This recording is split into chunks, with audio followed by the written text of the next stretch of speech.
പഹൽഗാം ഭീകരാക്രമണത്തിന്റെ പശ്ചാത്തലത്തിൽ കേന്ദ്ര മന്ത്രിസഭയുടെ സുരക്ഷാ സമിതി നാളെ യോഗം ചേരും. സിസിഎസിന് മുന്നോടിയായി പ്രധാനമന്ത്രിയുടെ വസതിയിൽ ചേർന്ന യോഗം ഇത് അവസാനിച്ചിരിക്കുന്നു. സംയുക്ത സേനാ മേധാവിയും യോഗത്തിൽ പങ്കെടുത്തു. ഭീകരാക്രമണവും ഇന്ത്യയുടെ പ്രതികരണവും ചർച്ച ചെയ്യാൻ പ്രത്യേക പാർലമെന്റ് സമ്മേളനം വിളിക്കണമെന്ന് കോൺഗ്രസ് ആവശ്യപ്പെട്ടു. അതേസമയം ഐക്യരാഷ്ട്രസഭയിൽ പാകിസ്ഥാന്റെ ഭീകരബന്ധം ഇന്ത്യ തുറന്നു കാട്ടുകയും ചെയ്തു. പ്രധാനമന്ത്രിയെ ഉന്നമിട്ടുള്ള കോൺഗ്രസിന്റെ സാമൂഹ്യ മാധ്യമങ്ങളിലെ പോസ്റ്റ് വിവാദമായിട്ടുമുണ്ട്. ഇന്ന് സൂപ്പർ പ്രൈം ടൈം ഈ വിഷയമാണ് ചർച്ച ചെയ്യുന്നത്. ഞങ്ങളുടെ പ്രതിനിധികൾ പി ബസന്തും അതുപോലെ തന്നെ ബി ബാലഗോപാലും ആദ്യം ഏറ്റവും പുതിയ അപ്ഡേറ്റുമായി ചേരുന്നു. ബസന്ത്, അല്പസമയം മുൻപ് പ്രധാനമന്ത്രിയുടെ വസതിയിൽ അവസാനിച്ച യോഗത്തിൽ സൈന്യത്തിന് തിരിച്ചടി തീരുമാനിക്കാം എന്ന തീരുമാനമാണ് ഉണ്ടായത് എന്ന് മനസ്സിലാക്കുന്നു. ടാർഗറ്റും എപ്പോൾ വേണമെന്നുള്ളതും സൈന്യത്തിന് തീരുമാനിക്കാം എന്ന് പറയുമ്പോൾ പഹൽഗാം സംഭവത്തിന് ഒരു സൈനികമായ തിരിച്ചടി ഉണ്ടാകും എന്ന് ഉറപ്പിക്കാമോ? തീർച്ചയായും ഇന്ന് വൈകിട്ടാണ് പ്രധാനമന്ത്രിയുടെ അധ്യക്ഷതയിൽ 3 സേനാ മേധാവികളും അതോടൊപ്പം തന്നെ chief of defence staff Anil ചൗഹാനും പ്രതിരോധ മന്ത്രി രാജ്നാഥ് സിംഗും ദേശീയ സുരക്ഷാ ഉപദേഷ്ടാവ് അജിത് ഡോവലും ചേർന്നത്. ഈ യോഗത്തിലാണ് ഇപ്പോൾ നിർണായകമായ തീരുമാനം വന്നിരിക്കുന്നത്. സേനയ്ക്ക് പൂർണ്ണ അധികാരം നൽകിക്കൊണ്ടുള്ളൊരു തീരുമാനമാണ്. തിരിച്ചടി എപ്പോൾ, എവിടെ, എങ്ങനെ വേണമെന്നുള്ള കാര്യത്തിൽ സേനയ്ക്ക് തീരുമാനമെടുക്കാമെന്നുള്ള നിർണായകമായ തീരുമാനമാണ് ഇപ്പോൾ ആ യോഗത്തിൽ ഉണ്ടായിരിക്കുന്നത്. നാളെ സുരക്ഷാ കാര്യങ്ങൾക്കുള്ള മന്ത്രിസഭാ ഉപസമിതി ചേരുന്നുണ്ട്. കേന്ദ്ര മന്ത്രിസഭയും യോഗം ചേരുന്നുണ്ട്. ഇതിന് മുന്നോടിയായിട്ടാണ് ഇപ്പോൾ ഉന്നതതല യോഗം ചേർന്നത്. നേരത്തെ പ്രതിരോധ മന്ത്രി രാജ്നാഥ് സിംഗ് സേനാ മേധാവികളുമായി കൂടിക്കാഴ്ച നടത്തിയിരുന്നു. ആ വിവരങ്ങളൊക്കെ തന്നെ അദ്ദേഹം പ്രധാനമന്ത്രിയുമായി ചർച്ച ചെയ്ത ശേഷമാണ് ഇപ്പോൾ ഉന്നതതല യോഗം ചേർന്നുകൊണ്ട് ഈ കാര്യങ്ങളിൽ അന്തിമ തീരുമാനമെടുത്തിരിക്കുന്നത്. ഏത് സമയവും ഇന്ത്യയുടെ ഭാഗത്ത് നിന്നുള്ള ഒരു തിരിച്ചടി ഉണ്ടാകുമെന്നുള്ള സൂചനകളാണ് ഇപ്പോൾ പുറത്തു വരുന്നത്. നാളത്തെ കേന്ദ്ര മന്ത്രിസഭാ യോഗത്തിൽ അതിനുശേഷം ചേരുന്ന സുരക്ഷാ സമിതി യോഗം, അതിനുശേഷം രാഷ്ട്രീയകാര്യ സമിതി യോഗം ചേരുന്നുണ്ട്, അതിനുശേഷം സാമ്പത്തിക കാര്യങ്ങൾക്കുള്ള ഉപസമിതിയും യോഗം ചേരുന്നുണ്ട്. അപ്പോൾ നിർണായകമായ 3 യോഗങ്ങളിലാണ് നാളെ പ്രധാനമന്ത്രി അധ്യക്ഷത വഹിക്കുന്നത്. അതിന് മുന്നോടിയായിട്ട് അതിർത്തിയിൽ നിയന്ത്രണ രേഖയ്ക്ക് സമീപമുള്ള തൽസ്ഥിതിയെക്കുറിച്ചുള്ള ഓൺ ഹാൻഡ് ഇൻഫർമേഷനാണ് ഇപ്പോൾ പ്രധാനമന്ത്രിക്ക് സേനാ മേധാവികൾ നൽകിയിരിക്കുന്നത്. അതോടൊപ്പം തന്നെ ദേശീയ സുരക്ഷാ ഉപദേഷ്ടാവ് അവിടുത്തെ ഇന്റലിജൻസുമായി ബന്ധപ്പെട്ട വിവരങ്ങളും പ്രധാനമന്ത്രിക്ക് കൈമാറിയിട്ടുണ്ട്. ഇവയെല്ലാമായിരിക്കും നാളത്തെ മന്ത്രിസഭാ യോഗത്തിലും സുരക്ഷാ സമിതി യോഗത്തിലുമൊക്കെ വളരെ നിർണായകമായ ചർച്ചകൾക്കും തീരുമാനങ്ങൾക്കും വഴിവെക്കുന്നത്. തീർച്ചയായിട്ടും ബി ബാലഗോപാൽ ഇപ്പോൾ ശ്രീനഗറിൽ നിന്ന് ചേരുകയാണ്. ബാലഗോപാൽ, ഈ ഭീകരർക്ക് വേണ്ടിയുള്ള തെരച്ചിൽ സൈന്യം ഊർജിതമാക്കിയിരിക്കുന്നു. ഭീകരരുടെ കേന്ദ്രങ്ങളിലേക്ക് ശക്തമായ സൈനിക നീക്കം ഉണ്ട്. ഈ അക്രമത്തിന് ഉത്തരവാദികളായ ഭീകരരെ പിടികൂടുക അല്ലെങ്കിൽ വധിക്കുക എന്ന വലിയ ടാർഗറ്റ് മുമ്പിലുണ്ട്. എന്തൊക്കെയാണ് ഇപ്പോൾ ജമ്മു കാശ്മീരിൽ നടന്നുകൊണ്ടിരിക്കുന്നത്? അവിടുത്തെ സ്ഥിതിഗതികൾ ഇപ്പോൾ എങ്ങനെ? അഭിലാഷ്, ജമ്മു കാശ്മീരിൽ ഇന്ന് കശ്മീരിൻ്റെ വിവിധ ഭാഗങ്ങളിൽ പ്രത്യേകിച്ച് 4 സ്ഥലങ്ങളിൽ ഇന്ന് ഈ ഭീകരർക്ക് വേണ്ടിയുള്ള പഹൽഗാം ഭീകരാക്രമണത്തിൽ നേരിട്ട് പങ്കാളിത്തമുള്ള 3 ഭീകരർക്കായുള്ള ശക്തമായ തിരച്ചിൽ നടത്തിയിരുന്നു. ഇതിൽ 2 ഈ ഭീകരരുമായി നേരിട്ട് ഈ സുരക്ഷാ ഏജൻസികളിൽപ്പെട്ടവർ നേരിട്ട് അവരുമായി ഏറ്റുമുട്ടുന്ന ഒരു സാഹചര്യം ഉണ്ടായി എന്നൊക്കെ വാർത്തകൾ പുറത്തു വന്നിരുന്നു. പക്ഷേ ഈ ഏറ്റുമുട്ടൽ ഉണ്ടായത് എവിടെയാണ് എന്നതിനെ സംബന്ധിച്ച് കൃത്യമായ ഒരു വിവരം ഇതുവരെയും ഈ സുരക്ഷാ ഏജൻസികൾ പുറത്തുവിട്ടിട്ടില്ല. അതുപോലെ തന്നെ ഏറ്റുമുട്ടൽ നടന്നതിനെ സംബന്ധിച്ചുള്ള സ്ഥിരീകരണങ്ങളും ലഭിക്കുകയും ചെയ്തിട്ടില്ല. പക്ഷേ പഹൽഗാം ഭീകരാക്രമണത്തിന് പെട്ടവർക്ക് എതിരായുള്ള ശക്തമായ നടപടി ഉടൻ തന്നെ വൈകാതെ തന്നെ ഉണ്ടാകുമെന്ന സൂചനകളാണ് കശ്മീരിന്റെ വിവിധ ഭാഗങ്ങളിൽ നിന്ന് ഇപ്പോൾ പുറത്തു വരുന്നത്. ഏറ്റവും പ്രധാനപ്പെട്ട കാര്യം, ജമ്മു കാശ്മീരിൽ അതായത് കശ്മീരിലും ജമ്മുവിലുമൊക്കെ ഇപ്പോൾ അതീവ ജാഗ്രതയിലാണ് എന്ന് തന്നെ പറയേണ്ടി വരും. പ്രത്യേകിച്ച് കശ്മീരിൽ ഈ സുരക്ഷാ വിന്യാസം ശക്തമാക്കിയിട്ടുണ്ട്. ഈ പരിശോധനകളും മറ്റും ശക്തമാക്കുകയും ചെയ്തിട്ടുണ്ട്. ഈ 48 റിസോർട്ടുകൾ ഉൾപ്പെടെ 48 സ്ഥലങ്ങളിലേക്കുള്ള ടൂറിസം കേന്ദ്രങ്ങളിലേക്കുള്ള പ്രവേശനം സർക്കാർ ഇന്ന് രാവിലെ നിരോധിച്ചിരുന്നു. ഇതോടുകൂടി ജമ്മു കശ്മീരിലേക്ക് വരുന്ന വിനോദസഞ്ചാരികളുടെ എണ്ണത്തിൽ കുറവുണ്ടാകുകയും ചെയ്തിട്ടുണ്ട്. അല്പസമയം മുമ്പ് ഡൽഹിയിൽ നടന്ന ഉന്നതതല യോഗത്തിൽ ഈ സൈന്യത്തിന് പൂർണ്ണ അധികാരം പ്രധാനമന്ത്രി തിരിച്ചടിക്ക് നൽകി എന്ന വാർത്ത എന്ന കാര്യം അല്പസമയം മുമ്പ് ബസന്ത് റിപ്പോർട്ട് ചെയ്തിരുന്നു. അതുകൊണ്ട് തന്നെ ഇനി ശ്രദ്ധാകേന്ദ്രം ഈ നിയന്ത്രണ രേഖയുടെ ഭാഗത്ത്, അതായത് ജമ്മുവിലും കശ്മീരിലുമായി കിടക്കുന്ന അതിർത്തി പ്രദേശങ്ങളിൽ ഉള്ള സാധ്യതകൾ എന്തായിരിക്കും എന്നതാണ് ഏറ്റവും സുപ്രധാനമായ കാര്യം. കരമാർഗമുള്ള ഒരു ആക്രമണമാണോ, തിരിച്ചടിയാണോ, അതല്ല ഈ നാവികസേനയാണോ വ്യോമസേനയാണോ, അത് ഏത് തരത്തിലുള്ള തിരിച്ചടിയായിരിക്കും ഉണ്ടാകുക എന്നതാണ് ഏറ്റവും പ്രധാനപ്പെട്ട കാര്യം. പ്രധാനമന്ത്രി പൂർണ്ണ അധികാരം നൽകിയ സാഹചര്യത്തിൽ വളരെ വൈകാതെ തന്നെ ഇന്ത്യൻ സൈന്യത്തിന്റെ ഭാഗത്തു നിന്നുള്ള ഈ ഈ തിരിച്ചടി ഉണ്ടാകുമെന്നാണ് പൊതുവെ വിലയിരുത്തപ്പെടുന്നത്. കാരണം ബാലു ഇപ്പോൾ ഇന്ന് ബാലു തന്നെ അവിടുത്തെ ബങ്കറുകൾ സന്ദർശിച്ചിരുന്നു. ബങ്കറുകൾ വൃത്തിയാക്കാനും ബങ്കറുകൾ താമസയോഗ്യമാക്കാനുമുള്ള നടപടികൾ നേരത്തെ തന്നെ കഴിഞ്ഞ ദിവസങ്ങളിൽ തന്നെ സ്വീകരിച്ചിരുന്നു. അതായത് അതിർത്തിയിൽ ശക്തമായ ആക്രമണവും പ്രത്യാക്രമണവും ഉണ്ടാകും എന്ന തരത്തിലുള്ള മുന്നൊരുക്കം, അതായത് യുദ്ധസമാനമായ സാഹചര്യത്തിലുള്ള മുന്നൊരുക്കം ഇന്ത്യ പാകിസ്ഥാൻ അതിർത്തിയിലുണ്ടോ? എന്താണ് അതിർത്തിയിൽ നേരിട്ട് കണ്ടത്? അഭിലാഷ്, ഞാൻ നേരിട്ട് കണ്ടത്, അതായത് ഈ നിയന്ത്രണ രേഖയ്ക്ക് സമീപത്തെ ജനങ്ങളുടെ ഇപ്പോഴത്തെ അവസ്ഥ എന്തായിരിക്കും അത് മനസ്സിലാക്കുന്നതിനായിട്ടായിരുന്നു നമ്മൾ ഈ അതിർത്തി ഗ്രാമങ്ങളിലൊന്നിൽ പോയത്. ഈ രജൌരിയിലെ അതിർത്തി ഗ്രാമത്തിലായിരുന്നു പോയിരുന്നത്. അവിടെ ഈ പൊതുവെ ജനങ്ങൾക്കൊക്കെ ഈ പഹൽഗാം ഭീകരാക്രമണത്തിന് ശേഷം ഈ എന്തെങ്കിലും നടക്കുമെന്നുള്ള ഒരു പൊതു പ്രതീതി ജനങ്ങളെ സംബന്ധിച്ചിടത്തോളം ഉണ്ട്. പക്ഷെ അത് എപ്പോൾ എങ്ങനെ നടക്കുമെന്നതിനെ സംബന്ധിച്ച് അവർക്ക് കൃത്യമായ ഒരു വിവരമൊന്നുമില്ല. ഏതായാലും ശക്തമായ മുൻകരുതലുകൾ അവിടെയുള്ള ജനങ്ങൾ സ്വീകരിക്കുന്നതാണ്. ഈ ബങ്കറുകൾ തയ്യാറാക്കുന്നു സ്വരക്ഷയ്ക്കായി.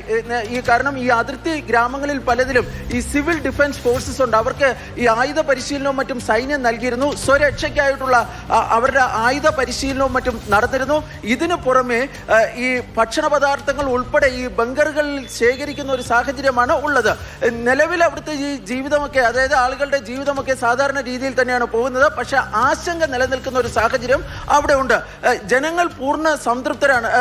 കാരണം ഈ സൈന്യത്തിന്റെ പൂർണ്ണമായ ഒരു പിന്തുണ ആ മേഖലയിലുള്ള ജനങ്ങൾക്കുണ്ട്. ഏതെങ്കിലും തരത്തിലുള്ള ഈ ബോംബിങ്ങോ ഷെല്ലിങ്ങോ മറ്റോ ഉണ്ടാകുകയാണെങ്കിൽ അവർക്ക് സൈറൺ നൽകുകയും ആ സൈറൺ, അതായത് ആ ഒരു സന്ദേശത്തിന്റെ അടിസ്ഥാനത്തിൽ ആ സൈറൺ മുഴങ്ങിക്കഴിഞ്ഞാൽ എത്രയും പെട്ടെന്ന് ഈ ബങ്കറുകളിലേക്ക് മാറുവാനുമാണ് ഇപ്പോൾ സൈന്യം ഈ അതിർത്തിയിൽ കഴിയുന്ന അതിർത്തി മേഖലകളിൽ നിയന്ത്രണ രേഖയ്ക്ക് സമീപത്ത് താമസിക്കുന്നവരോട് ആവശ്യപ്പെട്ടിരിക്കുന്നത്. പിന്നീട് സൈന്യം പറഞ്ഞാൽ മാത്രമാണ് തിരികെ അവർക്ക് വീടുകളിലും മറ്റും എത്താനൊക്കെ സാധിക്കുന്നത്.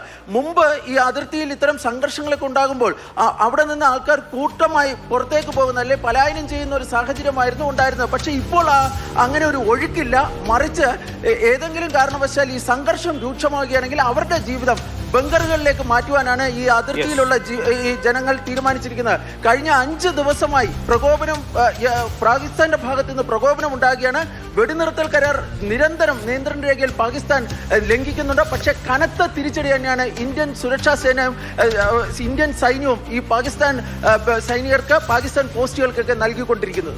എന്തായാലും ഇപ്പോൾ പ്രധാനമന്ത്രി നരേന്ദ്രമോദിയുടെ വസതിയിലേക്ക് കേന്ദ്ര ആഭ്യന്തരമന്ത്രി അമിത്ഷായും എത്തിച്ചേർന്നിട്ടുണ്ട്. നാളെയാണ് മന്ത്രിസഭ, അതുപോലെ തന്നെ ക്യാബിനറ്റ് കമ്മിറ്റി ഓൺ സെക്യൂരിറ്റീസ് നാളെ ചേരുകയാണ്. വളരെ നിർണായകമായ തീരുമാനങ്ങൾ ഉണ്ടാകുന്നു. പഹൽഗാം ആക്രമണത്തിന് ശക്തമായ തിരിച്ചടി തീരുമാനിക്കപ്പെടുന്ന മണിക്കൂറുകളാണ് കടന്നുപോകുന്നത്. മേജർ രവി, മുൻ സൈനിക ഉദ്യോഗസ്ഥൻ, PJ വിൻസെന്റ്, അധ്യാപകൻ ശങ്കുട്ടി ദാസ്, BJP നേതാവ് രാജു പി നായർ, കോൺഗ്രസ് നേതാവ് എന്നിവർ സൂപ്പർ പ്രൈം ടൈമിൽ ചേരുന്നു. ആദ്യം ശ്രീ മേജർ രവി, നമ്മൾ സമീപകാലത്തെടുത്താൽ ഉറി ആക്രമണം ഉണ്ടായപ്പോൾ അതിന് പാക് അധീന കശ്മീരിലെ ടെറർ ക്യാമ്പുകളിലേക്കായിരുന്നു പ്രത്യാക്രമണം ഉണ്ടായത്. ഏറ്റവും ഒടുവിൽ 2019 പുൽവാമ സംഭവിച്ചപ്പോൾ ബലാക്കോട്ടിൽ ഇന്ത്യ വ്യോമാക്രമണം നടത്തുകയാണ് ഉണ്ടായത്. ടാർഗറ്റഡ് ആയിരുന്നു 2 ആക്രമണങ്ങളും. ഇപ്പോൾ ഇവിടെ സിവിലിയൻസിന് നേരെയാണ് പഹൽഗാമിൽ ആക്രമണം ഉണ്ടായത്. അതുകൊണ്ട് തന്നെ ഒരുപക്ഷെ തിരിച്ചടിയുടെ സ്വഭാവം വ്യത്യസ്തമായിരിക്കും. എന്നാലും ഇതൊരു ഫുൾ ഫ്ലഡ്ജ്ഡ് വാർ എന്നുള്ളതിലുപരി നമ്മൾ പരിമിത യുദ്ധം എന്നൊക്കെ വിളിക്കുന്ന തരത്തിലുള്ള 2-3 ദിവസം നീണ്ടു നിൽക്കുന്ന ആക്രമണം എന്ന് വേണമോ നമ്മൾ പ്രതീക്ഷിക്കാൻ? ഇതൊരു ലിമിറ്റഡ് വാർ എന്ന് മാത്രം പറയാൻ പറ്റില്ല. കാരണം ലിമിറ്റഡ് വാറായിട്ട് ഇപ്പോൾ പ്രഖ്യാപിക്കുകയാണെങ്കിൽ അത് നിങ്ങൾ കണ്ട കാർഗിൽ യുദ്ധം പോലെ കാർഗിൽ സെക്ടറിൽ, ദ്രാസ് സെക്ടർ, ടൈഗർ ഹില്ല്, അതുവരയ്ക്ക് എലിഫന്റ് ഇത്രയും ഏരിയ മാത്രം കവർ ചെയ്തുകൊണ്ടുള്ളൊരു യുദ്ധമായിരുന്നു അത്. അവിടെ നിന്ന് പിടിച്ചെടുക്കുകയെന്ന്. പക്ഷേ ഇതിൻ്റെ പ്രശ്നം എന്താണെന്ന് വിചാരിച്ചാൽ ഇതൊരു സിവിലിയൻ ഏരിയ. ഇപ്പം നേരത്തെ നിങ്ങളുടെ തന്നെ അവിടെയുള്ള ലേഖകൻ പറയുന്നത് കേട്ടായിരുന്നു പൂഞ്ച് രജോറി സെക്ടർ എന്ന്. ഇതിനെ നിങ്ങളിപ്പോൾ വിചാരിക്കുന്ന പേൽഗാം സെക്ടറിൽ ഇത് നടന്നുകൊണ്ട് കാശ്മീർ വാലിയിലും അല്ലെങ്കിൽ കാശ്മീരിൻ്റെ LOCയിലും ആയിരിക്കും ഏറ്റവും അധികം ഇമ്പാക്റ്റ് ഉണ്ടാവുക. ഇത് നടക്കുകയാണെങ്കിൽ ഇതിൻ്റെ ഇമ്പാക്റ്റ് വരാൻ പോകുന്നത് മാക്സിമം വരുന്നത് പൂഞ്ച് സെക്ടറിൽ. പൂഞ്ച് എന്ന് പറഞ്ഞു കഴിഞ്ഞാൽ അവിടെ വലിയൊരു ടൗൺഷിപ്പ് തന്നെ ഉണ്ട്. അവിടുത്തെ വില്ലേജുകളും ഈ ടൗൺഷിപ്പുകളും എന്ന് പറഞ്ഞാൽ നല്ലൊരു ജനസംഖ്യ അവിടെയുണ്ട്. അതിനപ്പുറത്തും അതുപോലെ തന്നെ ഉണ്ട്.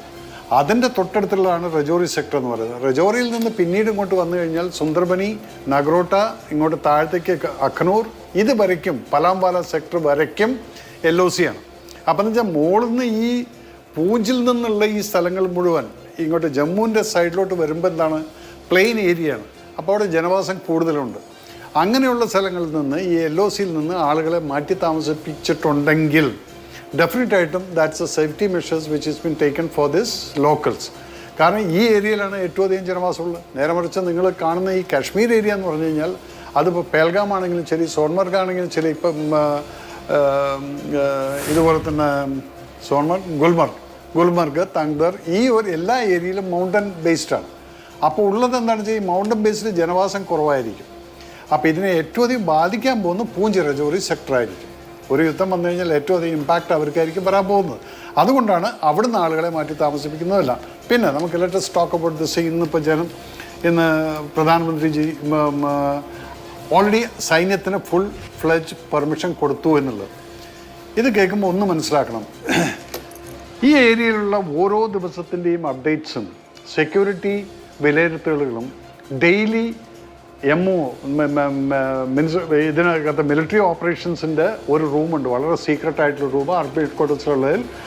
അതിൽ ആർമി ഓഫീസേഴ്സിന് പോലും സ്പെഷ്യൽ പാസ് എടുത്തിട്ടാണ് അതിനകത്തോട്ട് കയറാൻ പറ്റുള്ളൂ. ഹയർ ലെവലിലുള്ള ഓഫീസേഴ്സാണ് ഡിസ്കഷൻ നടക്കുന്നത്. അപ്പോൾ ഇങ്ങനെയൊക്കെയുള്ളൊരു സിറ്റുവേഷൻ വരുന്ന സമയത്ത് അവിടെ ഡെയിലി 24 hours ഇതിങ്ങനെ അപ്ഡേറ്റ് ചെയ്തുകൊണ്ടിരിക്കും. ബിക്കോസ് ഇന്ന് അപ്ഡേറ്റേഷൻ എന്ന് പറയുന്നത് ഒരു ബോർഡറിനെ സംബന്ധിച്ചിടത്തോളം വെറും പട്ടാളക്കാരൻ്റെ മാത്രമുള്ള ഒബ്സർവേഷൻ എന്നുള്ള ഇൻഫർമേഷൻ അല്ല. ഇത് ഓൾറെഡി നമ്മൾ ഡ്രോൺസ് എല്ലാം പ്ലേസ് ചെയ്തുകൊണ്ട് ഇന്ന് കംപ്ലീറ്റ് ബോർഡർ LOC നമ്മൾ കവർ ചെയ്ത് കഴിഞ്ഞിരിക്കുന്നു.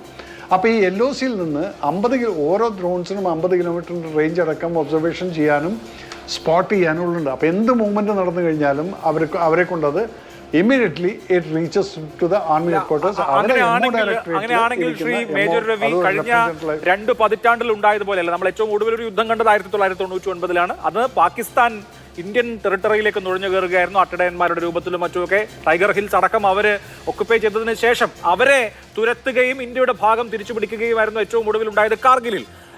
സമാനമല്ല ഇപ്പോഴത്തെ സ്ഥിതിവിശേഷം. ഒരുപക്ഷെ ഇന്ത്യ ആയിരിക്കാം ഇനിഷ്യേറ്റ് ചെയ്യേണ്ടത്. അപ്പോൾ നമ്മളൊരു 2-2.5 പതിറ്റാണ്ടിനിടയിൽ ഒരു യുദ്ധം കാണാൻ പോവുകയാണ്. 99-ന് ശേഷം ഒരു യുദ്ധം നമ്മൾ വിറ്റ്നസ് ചെയ്യാൻ പോവുകയാണെന്ന് സാമാന്യമായി മനസ്സിലാക്കണോ? അങ്ങനെ പ്രതീക്ഷിക്കണോ? നമ്മളൊരു യുദ്ധം കാണുക എന്നുള്ളതെല്ലാം വൈകാരികമായിട്ട് നമ്മൾ സംസാരിച്ചു കഴിഞ്ഞാൽ നമുക്കത് പെട്ടെന്ന് പറയാം, എനിക്ക് തിരിച്ചടിക്കണം. ഇതിവിടെ ഈ ഒരു അമ്പലപ്പറമ്പിൽ നടക്കുന്നൊരു പൂരം പോലെ അവിടെയുള്ളൊരു അടിപിടി പോലെയല്ല അത്. കാരണം ഇതിന് നമ്മൾ അങ്ങോട്ടടിച്ചാലും ഒരു യുദ്ധം വന്നാൽ ഞാൻ പലപ്പോഴും പറയാറുണ്ട്, ഒരു യുദ്ധം വന്നു കഴിഞ്ഞാൽ ആരും ജയിക്കാറില്ല. 2 സൈഡിലും തോൽവി മാത്രമാണ്. കാരണം ജനങ്ങളുടെ ജീവിതം പോവും, സമ്പത്തിന് നാശനഷ്ടം, ഇതെല്ലാം വരുന്നുണ്ട്. അപ്പോൾ ഇതിനെയൊക്കെ ഒരു രാജ്യം, ഇന്നിപ്പോൾ ഇന്ത്യയെ പോലുള്ളൊരു രാജ്യം, എന്തുകൊണ്ട് നിങ്ങളെല്ലാവരും ചോദിക്കുക 22-ാം തീയതി നടന്നിട്ടുള്ള ഈ അറ്റാക്കിന് ശേഷം എന്തുകൊണ്ട് റിറ്റാലിയേഷൻ ഉണ്ടായില്ല എന്നുള്ളത്. It's not all that easy. നമ്മൾ വിചാരിക്കുന്ന പോലെയല്ല ഒരു റിറ്റാലിയേഷൻ എന്ന് പറയുന്നത്. നമ്മൾ റിറ്റാലിയേഷൻ ഇപ്പോൾ പോവുകയാണെന്ന് വിചാരിച്ചോളൂ.